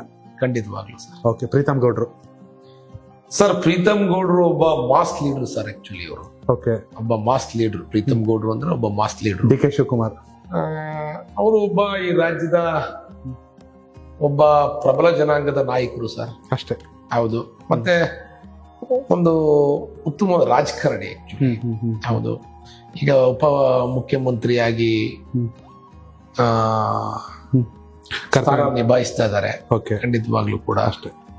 ರಾಜ್ಯಾಧ್ಯಕ್ಷರು ಕೂಡ ಇದ್ದಾರೆ, ಕಾಂಗ್ರೆಸ್ನ ರಾಜ್ಯಾಧ್ಯಕ್ಷರು ಕೂಡ ಇದ್ದಾರೆ. ಹೌದು. CT ರವಿ ಸರ್, CT ರವೀಣ ಸರ್ ನಮ್ಮ ಪಕ್ಷದ ಕಾರ್ಯಕರ್ತರ ಧ್ವನಿ ಅಂತೇಳಿ ಈ ಸಂದರ್ಭದಲ್ಲಿ ನಾನು ಹೇಳಲಿಕ್ಕೆ ಇಷ್ಟಪಡ್ತೀನಿ ಸರ್. ನಮ್ಮ ಕಾರ್ಯಕರ್ತರ ಪ್ರತಿಯೊಬ್ಬ ಕಾರ್ಯಕರ್ತರ ಧ್ವನಿ ನಮ್ಮ CT ರವೀಣ ಆಗಿದ್ದಾರೆ ಸರ್. ಆಕ್ಚುಲಿ ಆ ಧ್ವನಿಯನ್ನ ಅಡಗಿಸೋ ಕೆಲಸವನ್ನ ಕಾಂಗ್ರೆಸ್ ಅವರು ಕುತಂತ್ರದಿಂದ ಏನಾದ್ರು ಮಾಡಿದ್ರು ಅಂತ ಅನ್ಸುತ್ತಾ ರೀಸೆಂಟ್ ಆಗಿ ಬೆಳಗಾವಿಲಿ? ಸರ್, ಬೆಳಗಾವಿಲಿ ಒಬ್ಬ ಶಾಸಕನಿಗೆ ಈ ರೀತಿನೂ ಆಗುತ್ತಾ ಅಂತಕ್ಕಂಥದ್ನ ನಮ್ಗೆ ಈ ಸರ್ಕಾರ ನಡೆಸ್ಕೊಂಡ ರೀತಿ ಸರ್. ನಾನು CT ರವೀಣ ಫಾಲೋ ಮಾಡ್ಕೊಂಡು ಹೆಚ್ಚು ಕಮ್ಮಿ 60-70 ಕಿಲೋಮೀಟರ್ ಹೋಗಿದ್ದೀನಿ ಸರ್. ನಮ್ಗೆ ಎಲ್ಲಿ ಗೊತ್ತಾಗ್ದಲೆ ಎಕ್ಸ್ಕ್ಲೂಸಿವ್ ಮಾಹಿತಿ ಹೇಳಿ ಸರ್. ಸರ್ ಅವತ್ತು ವಿಧಾನಸೌಧದಲ್ಲಿ ನಾನು ಸರ್ ಸಿ ಟಿ ರೇವಣ್ಣನು ಪ್ರೆಸ್ ಇದಕ್ಕೆ ಬರೋಂತ ಸಂದರ್ಭದಲ್ಲಿ ನಾನು ಇಲ್ಲೇ ಇದ್ದೆ ಆಕ್ಚುಲಿ. ಅವ್ರ ಪ್ರೆಸ್ಸಿಗೆ ಬೈಟ್ ಕೊಡಿದ್ರು ಸರ್, ಏಕ್ದಮ್ ಅವ್ರನ್ನ ಎತ್ತಕ್ಕ ಗಾಡಿ ತುಂಬಿಕೊಂಡ್ರು ಸರ್. ಆಕ್ಚುಲಿ ನಾವ್ ಹಿಂದ್ಗಡೆ ಇದ್ದು ನಮ್ಮನ್ನು ಗಾಡಿ ತುಂಬಕ್ ನೋಡಿದ್ರು ನನ್ನ ಲಾಸ್ಟಿಗೆ ಆಗ್ಲಿಲ್ಲ. ನಾವ್ ಇನ್ನೊಂದು ಗಾಡಿಗೆ ಹತ್ಕೊಂಡ್ಬಿಟ್ಟ ನಾನು ಮತ್ತೆ ಬಹುಶಃ ನಮ್ಮ ಮೈಸೂರು ನಮ್ಮ ಶ್ರೀವತ್ಸ ಅವರು ನಾವಿಂದು ಗಾಡಿಗೆ ಹತ್ಕೊಂಡು ಲಾಸ್ಟಿಗೆ ಏನ್ ನಮ್ಗೇನು ವಿಚಾರಣೆ ಗೊತ್ತಾಗ್ಲಿಲ್ಲ. ಲಾಸ್ಟಿಗೆ ಅವ್ರ ಗಾಡಿ ಫಾಲೋ ಅಪ್ ಮಾಡ್ಕೊಳ್ಳೋದು, ಅವ್ರ PA ಫೋನ್ ತಗೋತಾ ಇದಾರೆ, ಇಲ್ಲೆಲ್ಲ ಹೋಗ್ತಾರೆ, ಇಲ್ಲ ಲೈವ್ ಲೊಕೇಶನ್ ಹಾಕಿದ್ದು, ಲೈವ್ ಲೊಕೇಶನ್ ಎಲ್ಲೆಲ್ಲ ತೋರಿಸ್ತಿದೆ, ಅಲ್ಲಿಗೆ ಹೋಗಿ ತೋರಿಸಿದ್ಮೇಲೆ ಸರ್ ಅದಾದ್ಮೇಲೆ ಮತ್ತೆ ಅವ್ರ ಆ ಕಡೆ ಇಲ್ಲ. ನಾವು ಲಾಸ್ಟಿಗೆ ಸರ್ 11:30-12 ಗಂಟೆ ತನಕ ಸುತ್ತಾಡಿ ನಮ್ಗೆ ಲಾಸ್ಟಿಗೆ ಎಲ್ಲಿ ಏನು ಅಂತ ಗೊತ್ತಾಗ್ದಲೆ ಸರ್ ಲಾಸ್ಟಿಗೆ ನಾವು ನಮ್ಮ ಸುನಿಲ್ ಅಣ್ಣವ್ರೆಲ್ಲ ಈ ಕಡೆಗೆ ಹೋದ್ರು. ನಾವು ಆಮೇಲೆ ಲಾಸ್ಟಿಗೆ ಸಿಗ್ಲಿಲ್ಲ, ಎಲ್ಲೋದ್ರೆ ಏನು ಅಂತ ನಮಗೆ ಗೊತ್ತೇ ಆಗಿಲ್ಲ ಸರ್. ಅದಾದ್ಮೇಲೆ ನಾವು ಸಕಲೇಶ್ಪುರ ಕಡೆಗೆ ಬಂದು ಆಮೇಲೆ ಲಾಸ್ಟಿಗೆ ಗೊತ್ತಾಯ್ತು ಬೆಳಗಿನ ಜಾವ ಈ ರೀತಿ ಎಲ್ಲೋ ತಗೊಂಡೋಗಿ ಈ ರೀತಿ ಇಟ್ಕೊಂಡು ಇಷ್ಟೊತ್ತು. ಮತ್ತೆ ಸರ್ ಯಾವುದೋ ಒಬ್ಬ ಶಾಸಕರಿಗೆ ಸರ್ ವಿಧಾನಸೌಧದ ಒಳಗಡೆ ಸರ್ ಈ ರೀತಿ ಕೆಲಸ ಆಗ್ಬಾರ್ದು ಸರ್. ಯಾರೊಬ್ಬ ಹಲ್ಲೆ ಮಾಡಕ್ ಬರ್ತಾರೆ ಸರ್, ಹೊರಗಡೆ ಪಾರ್ಟಿ ಪಕ್ಷ ಏನ್ ಬೇಕಾದ್ರು ವಿಧಾನಸೌಧದ ಒಳಗಡೆ ಸರ್ ಒಬ್ಬ ಎಲ್ಲ ಜನಪ್ರತಿನಿಧಿಗಳು ಕೂಡ ಅವ್ರನ್ನ ಸೆಕ್ಯೂರಿಟಿ ಕೊಡ್ಬೇಕಾದ್ರೆ ಜವಾಬ್ದಾರಿ ಸರ್ಕಾರಕ್ಕೆ ಇರುತ್ತೆ. ಮುಂದಿನ ಒಬ್ಬ PA ಹೊಡೆಯಕ್ ಬರ್ತಾನೆ ಅಂದ್ರೆ ಸರ್ ಇದು ಎಲ್ಲಿಗೆ ಹೋಯ್ತು ಸರ್? ಇದು ಲಕ್ಷ್ಮೀ ಹೆಬ್ಬಾಳ್ಕರ್ ಅವರ PA ಹಲ್ಲೆ ಮಾಡ್ಲಿಕ್ಕೆ ಮುಂದೆ ಸರ್ ಲೈವ್ ಅಲ್ಲಿ ನೋಡಿದ್ವಲ್ಲ ಸರ್ ನಾವು ವಿಡಿಯೋನ. ಸರ್ ಇದು ತಪ್ಪು ಸರ್. ಬಟ್ ಈ ರೀತಿ ಬೆಳವಣಿಗೆ ಯಾವುದೇ ಸರ್ಕಾರದಲ್ಲೂ ಕೂಡ ಆಗ್ಬಾರ್ದು ಸರ್. ಇದನ್ನ ಖಂಡಿಸ್ತೀವಿ ಸರ್ ಖಂಡಿತವಾಗಿ. ಕಾಂಗ್ರೆಸ್ ಸರ್ಕಾರ 2 ವರ್ಷಕ್ಕೆ ಸಾಕಾಗಿದೆ ಅನ್ಸುತ್ತೆ ಜನರಿಗೆ. ನೀವು ಜನಾಭಿಪ್ರಾಯ ನೋಡಿ ನಿಮಗೆ ಗೊತ್ತಾಗುತ್ತೆ ಏನೇನಾಗಿದೆ ಅಂತ ಹೇಳಿ. ಯಾವ ಶಾಸಕರಾಗಿ ಹೇಳಬೇಕು ಸರ್. ನಾನು ಹೇಳೋದೇನು ಅಂದ್ರೆ ಜನ ಅವರಿಗೆ ಮ್ಯಾಂಡೇಟ್ ಕೊಟ್ಟಿದ್ದಾರೆ ಸರ್, ಅದ್ರ ಬಗ್ಗೆ ನಾನೇನು ಹೇಳಲ್ಲ ಸರ್. ಓಕೆ. ಬಟ್ ನಾನು ಹೇಳೋದೇನು ಅಂತ ಹೇಳಿದ್ರೆ ಸರ್, ಯಾವುದೇ ಸರ್ಕಾರ ಸಾಮಾನ್ಯ ಜನದ ನಾಡಿ ಮಿಡಿತ ಏನಿದೆ ಅಂತಕ್ಕಂಥದ್ದು ಅರ್ಥಕೋಬೇಕು ಸರ್. ಯಾವುದೇ ಸರ್ಕಾರದು ಸರ್ ಹಳ್ಳಿಗಳಿಗೆ ಬಂದು ಸಾರ್ವಜನಿಕರ ಜೊತೆಗೆ ನಿಂತು ಕೆಲಸ ಮಾಡಬೇಕು ಸರ್. ವಿಧಾನಸೌಧದಲ್ಲೇ ಇದ್ಕೊಂಡು ಎಲ್ಲವನ್ನೂ ಕೆಲಸ ಮಾಡ್ತೀನಿ ಅಂತ ಸಾಧ್ಯ ಇಲ್ಲ ಸರ್. ಗ್ರೌಂಡಿಗೆ ಬರಬೇಕು ಸರ್. ಯಾವುದೇ ಮಂತ್ರಿಗಳಿರ್ಬೋದು, ಯಾವುದೇ ವ್ಯಕ್ತಿಗಳಿರ್ಬೋದು ಸರ್, ಗ್ರೌಂಡಿಗೆ ಕೆಲಸ ಮಾಡಬೇಕು ಸರ್. ಸಾರ್ವಜನಿಕರ ಜೊತೆ ನಿರಂತರ ಒಡನಾಟ, ಹಳ್ಳಿ ಜನಗಳ ಜೊತೆ ನಿರಂತರ ಒಡನಾಟ ಇಟ್ಕೋಬೇಕು. ಹಳ್ಳಿಲಿ ಏನಾಗ್ತದೆ ಅಂತಕ್ಕಂಥದ್ದನ್ನ ನೋಡಿ ಕೆಲಸ ಮಾಡಬೇಕು ಸರ್. ಓಕೆ. ಹೈಕಮಾಂಡ್ ನಿರ್ಧಾರನ ಗೌರವಿಸಬೇಕಾಗಿದ್ದು ಎಲ್ಲರ ಧರ್ಮ. ಹಾಸನ ಜಿಲ್ಲೆಯಲ್ಲಿ ಮೈತ್ರಿ ಇದೆಯಾ ಸರ್ BJP JDS? ಸರ್ ಏನಾಗಿದೆ ಅಂತ ಹೇಳಿದ್ರೆ ಹಿಂದಿಂದನೂ ಕೂಡ BJP ಮತ್ತೆ JDSಗಳು ಹೌದು ವಿರುದ್ಧ ದಿಕ್ಕಿನಲ್ಲಿ ಕೆಲಸ ಮಾಡ್ಕೊಂಡು ಬಂದಿದೆ, ತಮ್ಮೆಲ್ಲರೂ ಕೂಡ ಗೊತ್ತಿದೆ. ಬಟ್ ಹಾಸನದಲ್ಲಿ ಮೈತ್ರಿ ಪಕ್ಷ ಏನ್ ಹೇಳುತ್ತೆ, ಕಾರ್ಯಕರ್ತರು ಪದಾಧಿಕಾರಿಗಳನ್ನ ನಾವು ಫಾಲೋ ಮಾಡೇ ಮಾಡ್ತಾರೆ, ಅದ್ರಲ್ಲೇನು ವಿಚಾರ ಏನಿಲ್ಲ ಸರ್. ಆದ್ರೂ ಕೂಡ ಅವರ ವೈಯಕ್ತಿಕ ವಿಚಾರಗಳಿಗೆ ಕೆಲವೊಂದ್ ಕಡೆ ಏನಾಗುತ್ತೆ ಸರ್, ಅವರವರ ವೈಯಕ್ತಿಕ ಅನಿಸಿಕೆಗಳು ಕೂಡ ಇರ್ತಾವಲ್ಲ, ಎಲ್ಲವನ್ನು ಕಟ್ಟಾಗ್ತಕ್ಕಂಥದ್ದು ಏನ್ ಮಾಡ್ಲಿಕ್ಕೆ ಸಾಧ್ಯ ಇಲ್ಲ. Go with the flow. ಹೌದು ಸರ್, ಅವ್ರ ವೈಯಕ್ತಿಕ ಕೆಲವೊಂದು ಇರ್ತವೆ ಸರ್. ಧರ್ಮರಾಜ್ ಅಂತ, ಏನ್ ಮಾಡ್ತೀರಾ? ಹಾಸನ ಜಿಲ್ಲಾ ರೈತ ಸಂಘದ ಅಧ್ಯಕ್ಷರಿದ್ದೇನೆ. ಕರೆಕ್ಟ್ ಆಗಿ ಸಿಕ್ಕಿದ್ರೆ ರೈತರಿಗಿರೋ ಸಮಸ್ಯೆ ಬಗೆಹರಿತಾ ಇದೆಯಾ? ರೈತರ ಸಮಸ್ಯೆ ಬಗೆಹರಿತಾ ಇದೆಯಾ ಅನ್ನೋದು ಬೇಡ ಸ್ವಾಮಿ. ರೈತರನ್ನ ಕೇಳ ಸರ್ಕಾರದಲ್ಲಿ 224 ಜನ ಶಾಸಕರಿದ್ದಾರೆ.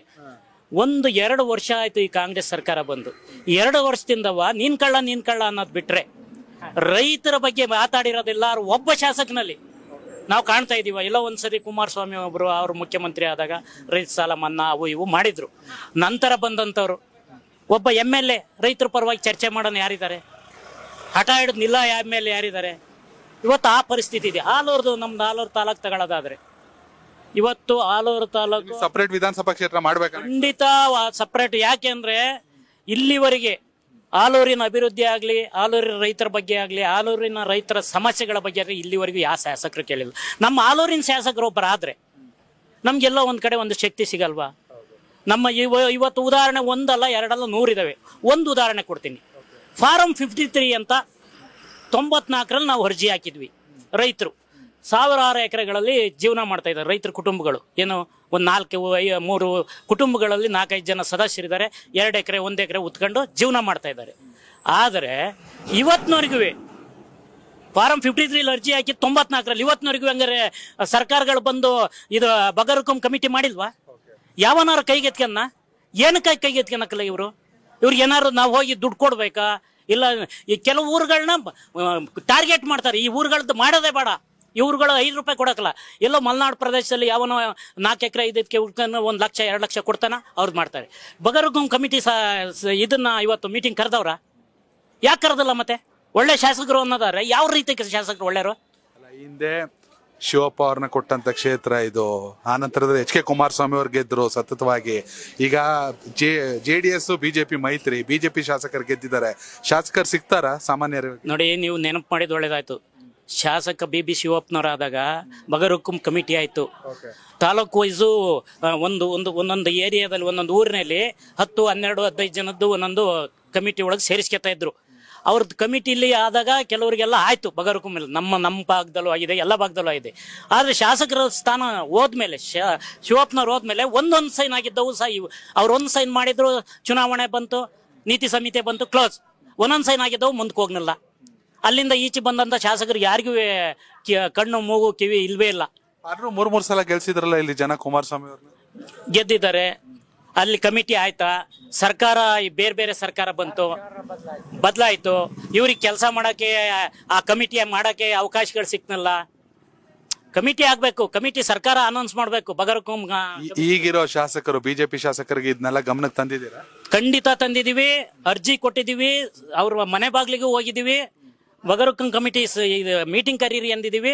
ಇವತ್ತು ಹೇಳ್ತಾ ಇದ್ದಾರೆ ಕೆಲವು ತಾಲೂಕಿನಲ್ಲಿ 3 ಕಿಲೋಮೀಟರ್ ಸುತ್ತ ಮಾಡಕ್ ಬರಲ್ಲ ಅಂತಾರೆ. ಅವತ್ತು ನಾವು ಕೊಟ್ಟಿರೋದು 1994 ಅರ್ಜಿ. ಅವತ್ತೇ ಮಾಡ್ಬೇಕಾದ್ದು, ಅವತ್ತೇ ನಾವೆಲ್ಲ ಉತ್ಕೊಂಡಿರೋದು. ಹೆಚ್ಚು ಕಡಿಮೆ 60-70 ವರ್ಷದಿಂದ ನಾವು ಜಮೀನ ಉತ್ಕೊಂಡಿದ್ದೀವಿ, ಸಾಗ್ ಮಾಡ್ತಾ ಇದೀವಿ. ನಮ್ಮ ಮಕ್ಕಳು ಮರಿ ಸಾಕ್ತಾ ಇದೀವಿ, ಅದರಲ್ಲಿ ನಮ್ಮ ಜೀವನ ಅದ್ರಲ್ಲಿ ಮಾಡ್ತಾ ಇದೀವಿ. ಇವತ್ತಿನವರೆಗೂ ಮಾಡಕ್ಲ, ಇವತ್ತು ಮಾಡಕ್ಲ ಅಂತ ಹೇಳ್ತಾ ಇದಾರಲ್ಲ. ಇವತ್ತು ಬಂದಂತ ಕಾನೂನು ನಾವು ಕೇಳ್ತಾ ಇಲ್ಲ. ನಾವು ಹಿಂದೆ ನಮ್ಗಿತ್ತ ಕಾನೂನಲ್ಲಿ ಮಾಡ್ಕೊಡಿ, ಅದನ್ನ ಮಾಡ್ತಾ ಇಲ್ಲ. ಇದೊಂದು ಆಯ್ತಾ? ಇವತ್ತು ವಾಟೆಗೊಳೆ ಗ್ರಾಂಟೇ ಇಲ್ಲ. ಯಾವನ್ ಹಾಕಿಸ್ಕೆ ಬರ್ಬೇಕು?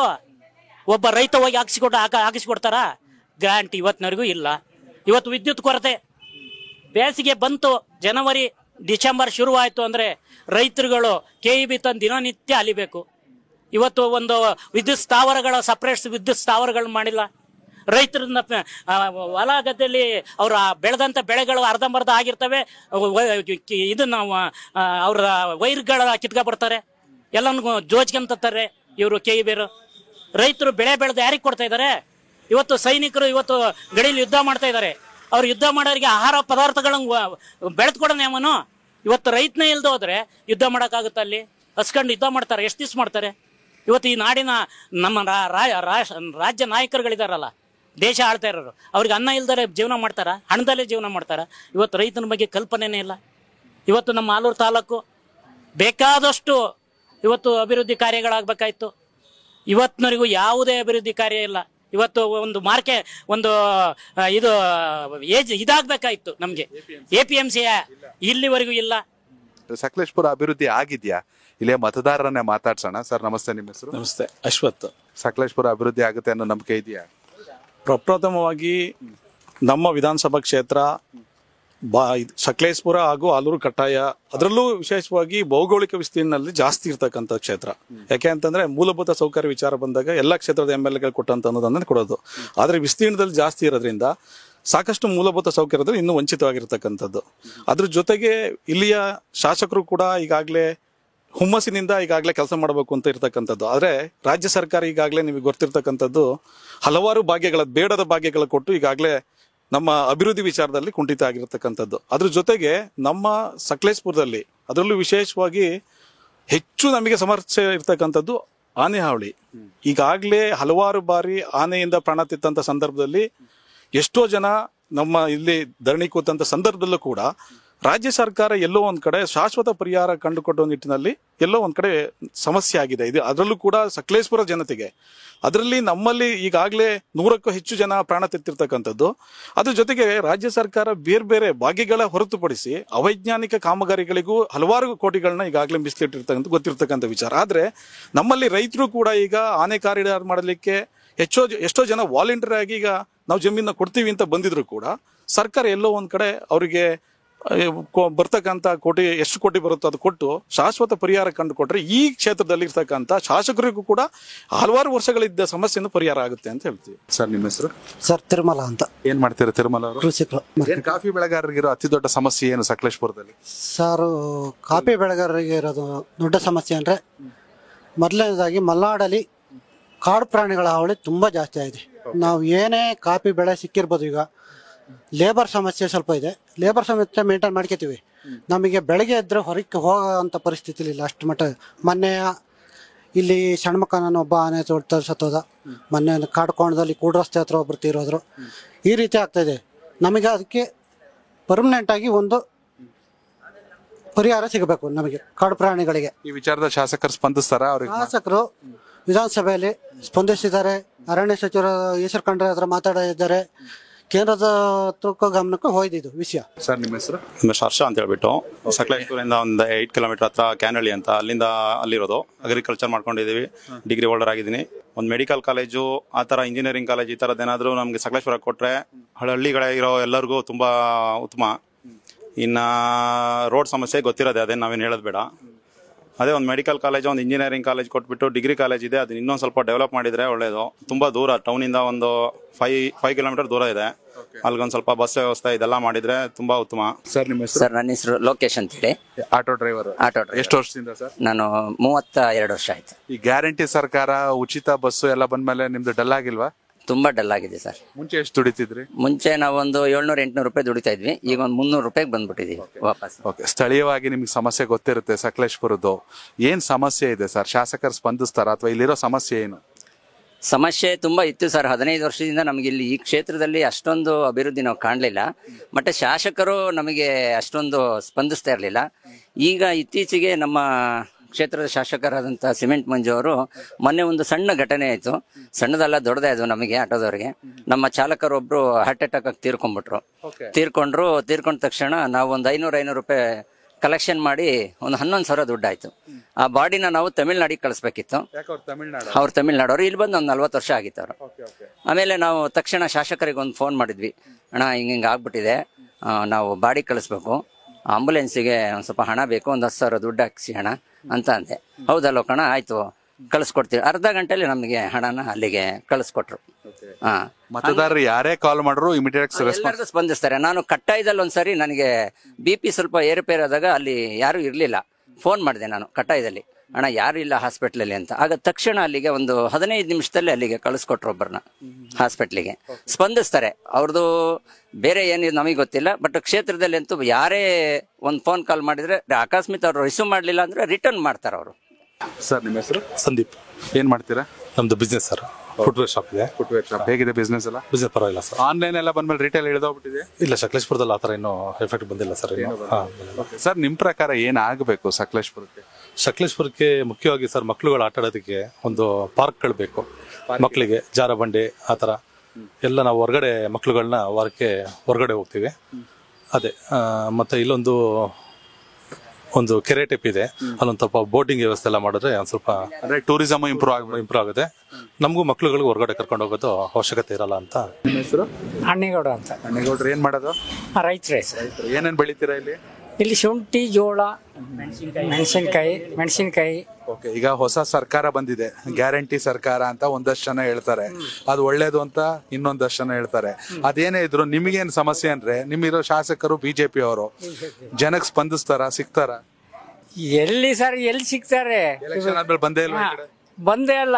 ಬರೋದು ಏನಾದ್ರು ಫಂಕ್ಷನ್ ಇದ್ರೆ ಅಲ್ಲಿ ಮಾಡ್ಕೊಳೋದು ಹೋಗೋದು. ರೈತರ ಸಮಸ್ಯೆ ಆಗಲಿ, ಮತ್ತೊಬ್ಬರದ ಬಡವರದ ಅಲ್ಪಸಂಖ್ಯಾತರ ಸಮಸ್ಯೆ ಯಾರೂ ಆಲಿಸ್ತಾ ಇಲ್ಲ ಸರ್. ಅದರಿಂದ ಈಗ ಈ ಸರ್ಕಾರ ಏನಾಯ್ತು ಅಂದರೆ, ಈ ನಮ್ಮ ರೈತರು ಮತ್ತು ಉದ್ಯಮವರ್ತಿಗಳ ತಲೆ ಹೊಡೆದ್ಬಿಟ್ಟು ಗ್ಯಾರಂಟಿ 5 ಗ್ಯಾರಂಟಿ ಕೊಡೋ ಅವಶ್ಯಕತೆ ಏನಿತ್ತು ಸರ್? ಹಾಂ, ಈ ಕರೆಂಟ್ ಬಿಲ್ ಯಾರು ಕಟ್ಟನಾರ್ದಂಗೆ ಯಾರಿದ್ರು ಅವೆಲ್ಲ ಬೇಕಿತ್ತ? ಇನ್ನೊಬ್ರು ತಲೆ ಹೊಡೆದು ಇನ್ನೊಬ್ರಿಗೆ ಕೊಡೋ ಅಂತ ಅವಶ್ಯಕತೆ ಬೇಕಿಲ್ಲ. ಈಗ ಈ ಹಕ್ಕು ಪತ್ರ ಮತ್ತೊಂದ್ ಕಡೆ ರೈತರ ಸಮಸ್ಯೆ ಇದನ್ನ ಹೊರತುಪಡಿಸಿದ್ರೆ ಆಲೂರಲ್ಲಿ ನಿಜವಾಗ್ಲೂ ಏನು UGD ಇದೆಯಾ, ಆಸ್ಪತ್ರೆ ಇದೆಯಾ? ಎಂಥದ್ದು ಪ್ರಯೋಜನ ಇಲ್ಲ ಸರ್. ಸುಮ್ಮನೆ ಜನರಲ್ ಆಸ್ಪತ್ರೆ ಬೋರ್ಡ್ ಇದೆ ಅಷ್ಟೇ. ಯಾವಾಗ ಮಧ್ಯ ಬಂದ್ರೂ ಕೂಡ ಏನೋ ಅಪಘಾತ ಆದ್ರೂ ಕೂಡ ಚಿಕಿತ್ಸೆ ಲಭಿಸಲ್ಲ. ಹಾಸನ ಹೋಗ್ಬೇಕು, ಹಾಸನಕ್ಕೆ ಹೋಗಿ ಅಂತ ಡೈರೆಕ್ಟ್ ಆಗಿ ಹೇಳ್ತಾರೆ. ಶಿಕ್ಷಣ ವ್ಯವಸ್ಥೆ ಇದೆಯಾ? ಶಿಕ್ಷಣದ್ದು ಅಷ್ಟೇ ಇಲ್ಲ ಸರ್. ಗೌರ್ಮೆಂಟ್ ಎಲ್ಲ ಬಾಗಿಲು ಮುಚ್ತಾ ಇದಾವೆ. ಸಾಮಾನ್ಯ 75 ಭಾಗ 50 ಭಾಗ ಮುಚ್ಚಿದೆ ಆಗ್ಲೇ. ನಿಮ್ಮ ಹೆಸರು? ಶರತ್ ಅಂತ. ಏನ್ ಮಾಡ್ತೀರಾ ಶರತ್ ಅವರು? ನಾನು ವ್ಯಾಪಾರ ಬಿಸ್ನೆಸ್ ಮಾಡ್ಕೊಂಡಿರ್ತೀನಿ. ಹೇಗಿದೆ ಇಲ್ಲಿ ವ್ಯಾಪಾರ ಎಲ್ಲ? ವ್ಯಾಪಾರ ಎಲ್ಲ ಚೆನ್ನಾಗಿದೆ. ಸರಿ, ತುಂಬಾ ಶಾಸಕರುಗಳನ್ನ ನೋಡಿರ್ತೀರಾ. ಸಕಲೇಶ್ಪುರ ಅಭಿವೃದ್ಧಿ ಆಗಿದ್ಯಾ ಪಕ್ಷಾತೀತವಾಗಿ ನೋಡಿದ್ರೆ?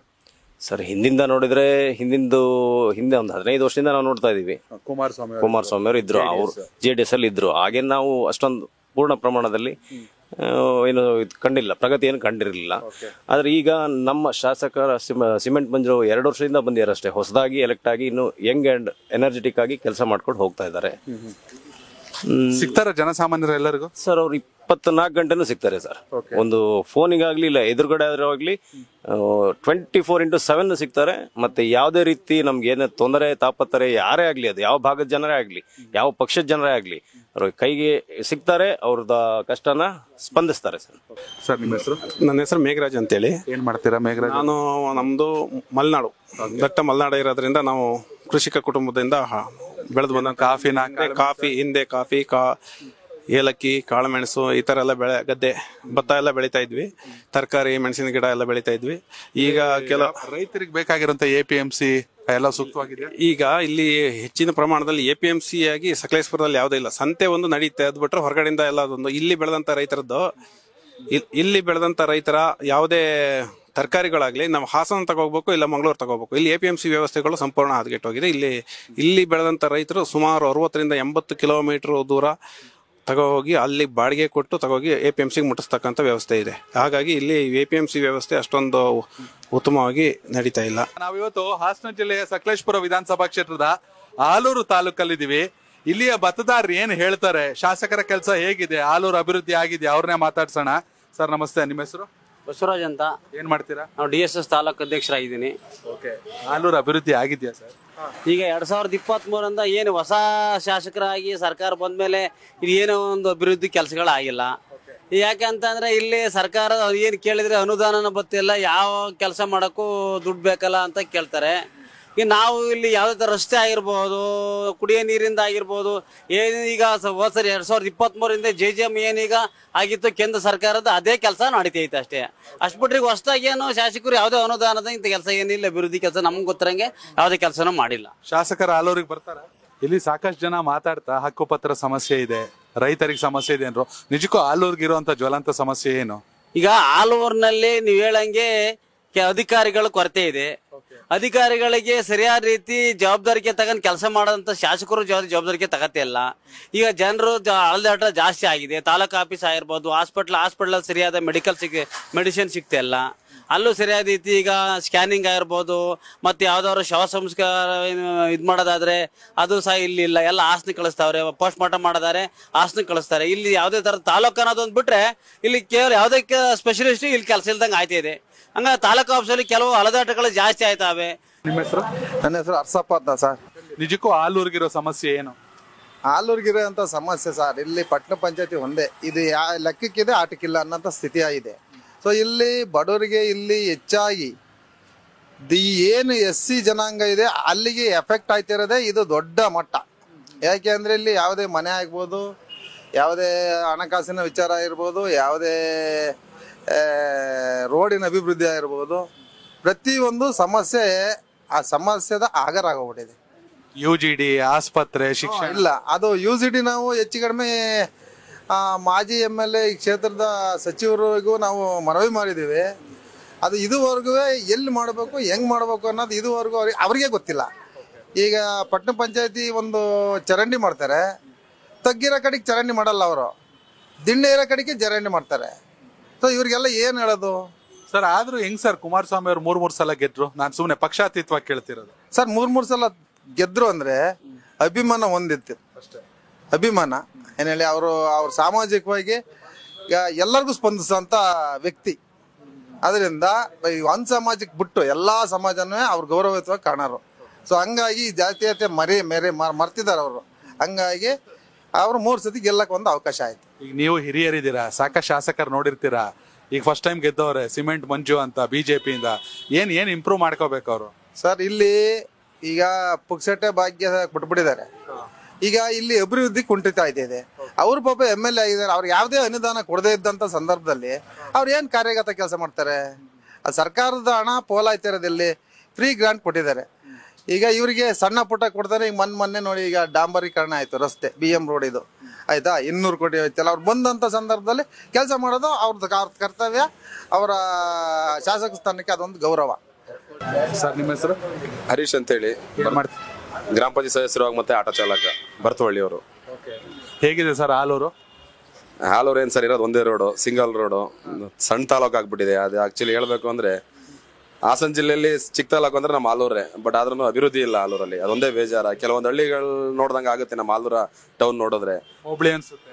ಹೌದು ಸರ್, ಹೋಬಳಿ ಅನ್ಸುತ್ತೆ. ಶಾಂತಿಗ್ರಾಮನೇ ಆಕ್ಚುಲಿ ಈಗ ತಾಲೂಕು ಮಾಡಕ್ಕೆ ಪ್ಲಾನಿಂಗ್ ಹಾಕೊಂಡಿದ್ದಾರೆ. ಶಾಂತಿಗ್ರಾಮ ದೊಡ್ಡ ಮಟ್ಟಿಗೆ ಇದೆ, ಬಟ್ ಶಾಂತಿಗ್ರಾಮಕ್ಕೆ ಹೋಲ್ಸ್ಕೊಂಡ್ರೆ ನಮ್ಮ ಆಲೂರು ಏನಕ್ಕೆ ಏನಿವಲ್ಲ, ಫುಲ್ ಚಿಕ್ಕದಾಗ್ಬಿಟ್ಟಿದೆ ಆಲೂರು. ಈಗ ಪ್ರತಿಯೊಂದಕ್ಕೂ ಶಾಸಕರನ್ನ ಹುಡ್ಕೊಂಡು ಸಕಲೇಶ್ಪುರಕ್ಕೆ ಹೋಗ್ಬೇಕಾ ಅಥವಾ ಆಲೂರ್ಗೂ ಬರ್ತಾರ? ಹಿಂಗೆ ಸರ್ ಶಾಸಕರು ಸಿಗ್ತಾರೆ, ಆಲೂರ್ಗು ಬರ್ತಾರೆ. ಬಟ್ ಸರ್ ನಮ್ಮ ತಾಲೂಕು ಆಲೂರು ಸಕಲೇಶ್ಪುರ ಕಟಾಯ ದೊಡ್ಡ ಕ್ಷೇತ್ರ ಸರ್ ಇದು ಹೇಳ್ಬೇಕು ಅಂದ್ರೆ. ಬಟ್ ನಮ್ಮ ಆಲೂರೇ ದೊಡ್ಡದ, ಸಪರೇಟ್ ಕ್ಷೇತ್ರ ಮಾಡ್ಬೇಕು ಅನ್ನೋದು ನಮ್ಮ ಅನಿಸಿಕೆ ಮತ್ತೆ ಅಭಿಪ್ರಾಯ. ನಿಮ್ಮ ಹೆಸರು? ಜಯಣ್ಣ ಅಂತ. ಏನ್ ಮಾಡ ಜಯಣ್ಣ ಅವರು? ನಾವು ಛಲವಾದಿ ಉಪಾಧ್ಯಕ್ಷ, ಸಮಾಜ ಸೇವಕ, ಆಟೋ ಡ್ರೈವರು. ಏನ್ ಸಮಸ್ಯೆ ಇದೆ ಸರ್ ಆಲೂರ್ಗೆ ನಿಮ್ ಪ್ರಕಾರ?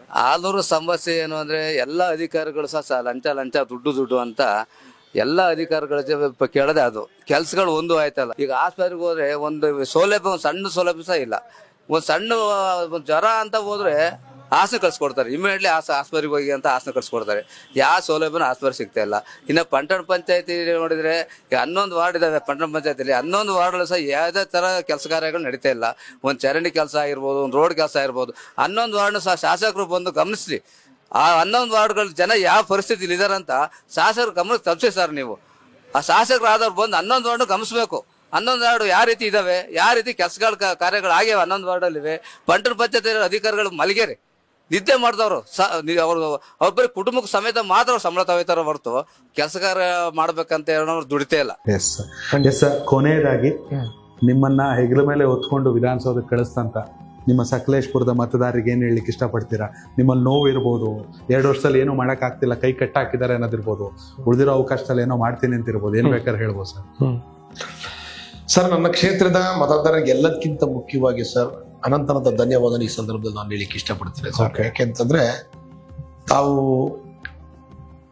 ದೊಡ್ಡ ನಂಬಿಕೆಯನ್ನ ಇಟ್ಟು ನನಗೆ ಜವಾಬ್ದಾರಿ ಕೊಟ್ಟಿದ್ದೀರ ಸರ್. ಖಂಡಿತವಾಗ್ಲೂ ಆ ಸ್ಥಾನಕ್ಕೆ ಉತ್ತಮ ರೀತಿಯಲ್ಲಿ ಕೆಲಸವನ್ನ ನಾನು ಮಾಡ್ತಾ ಇದ್ದೀನಿ.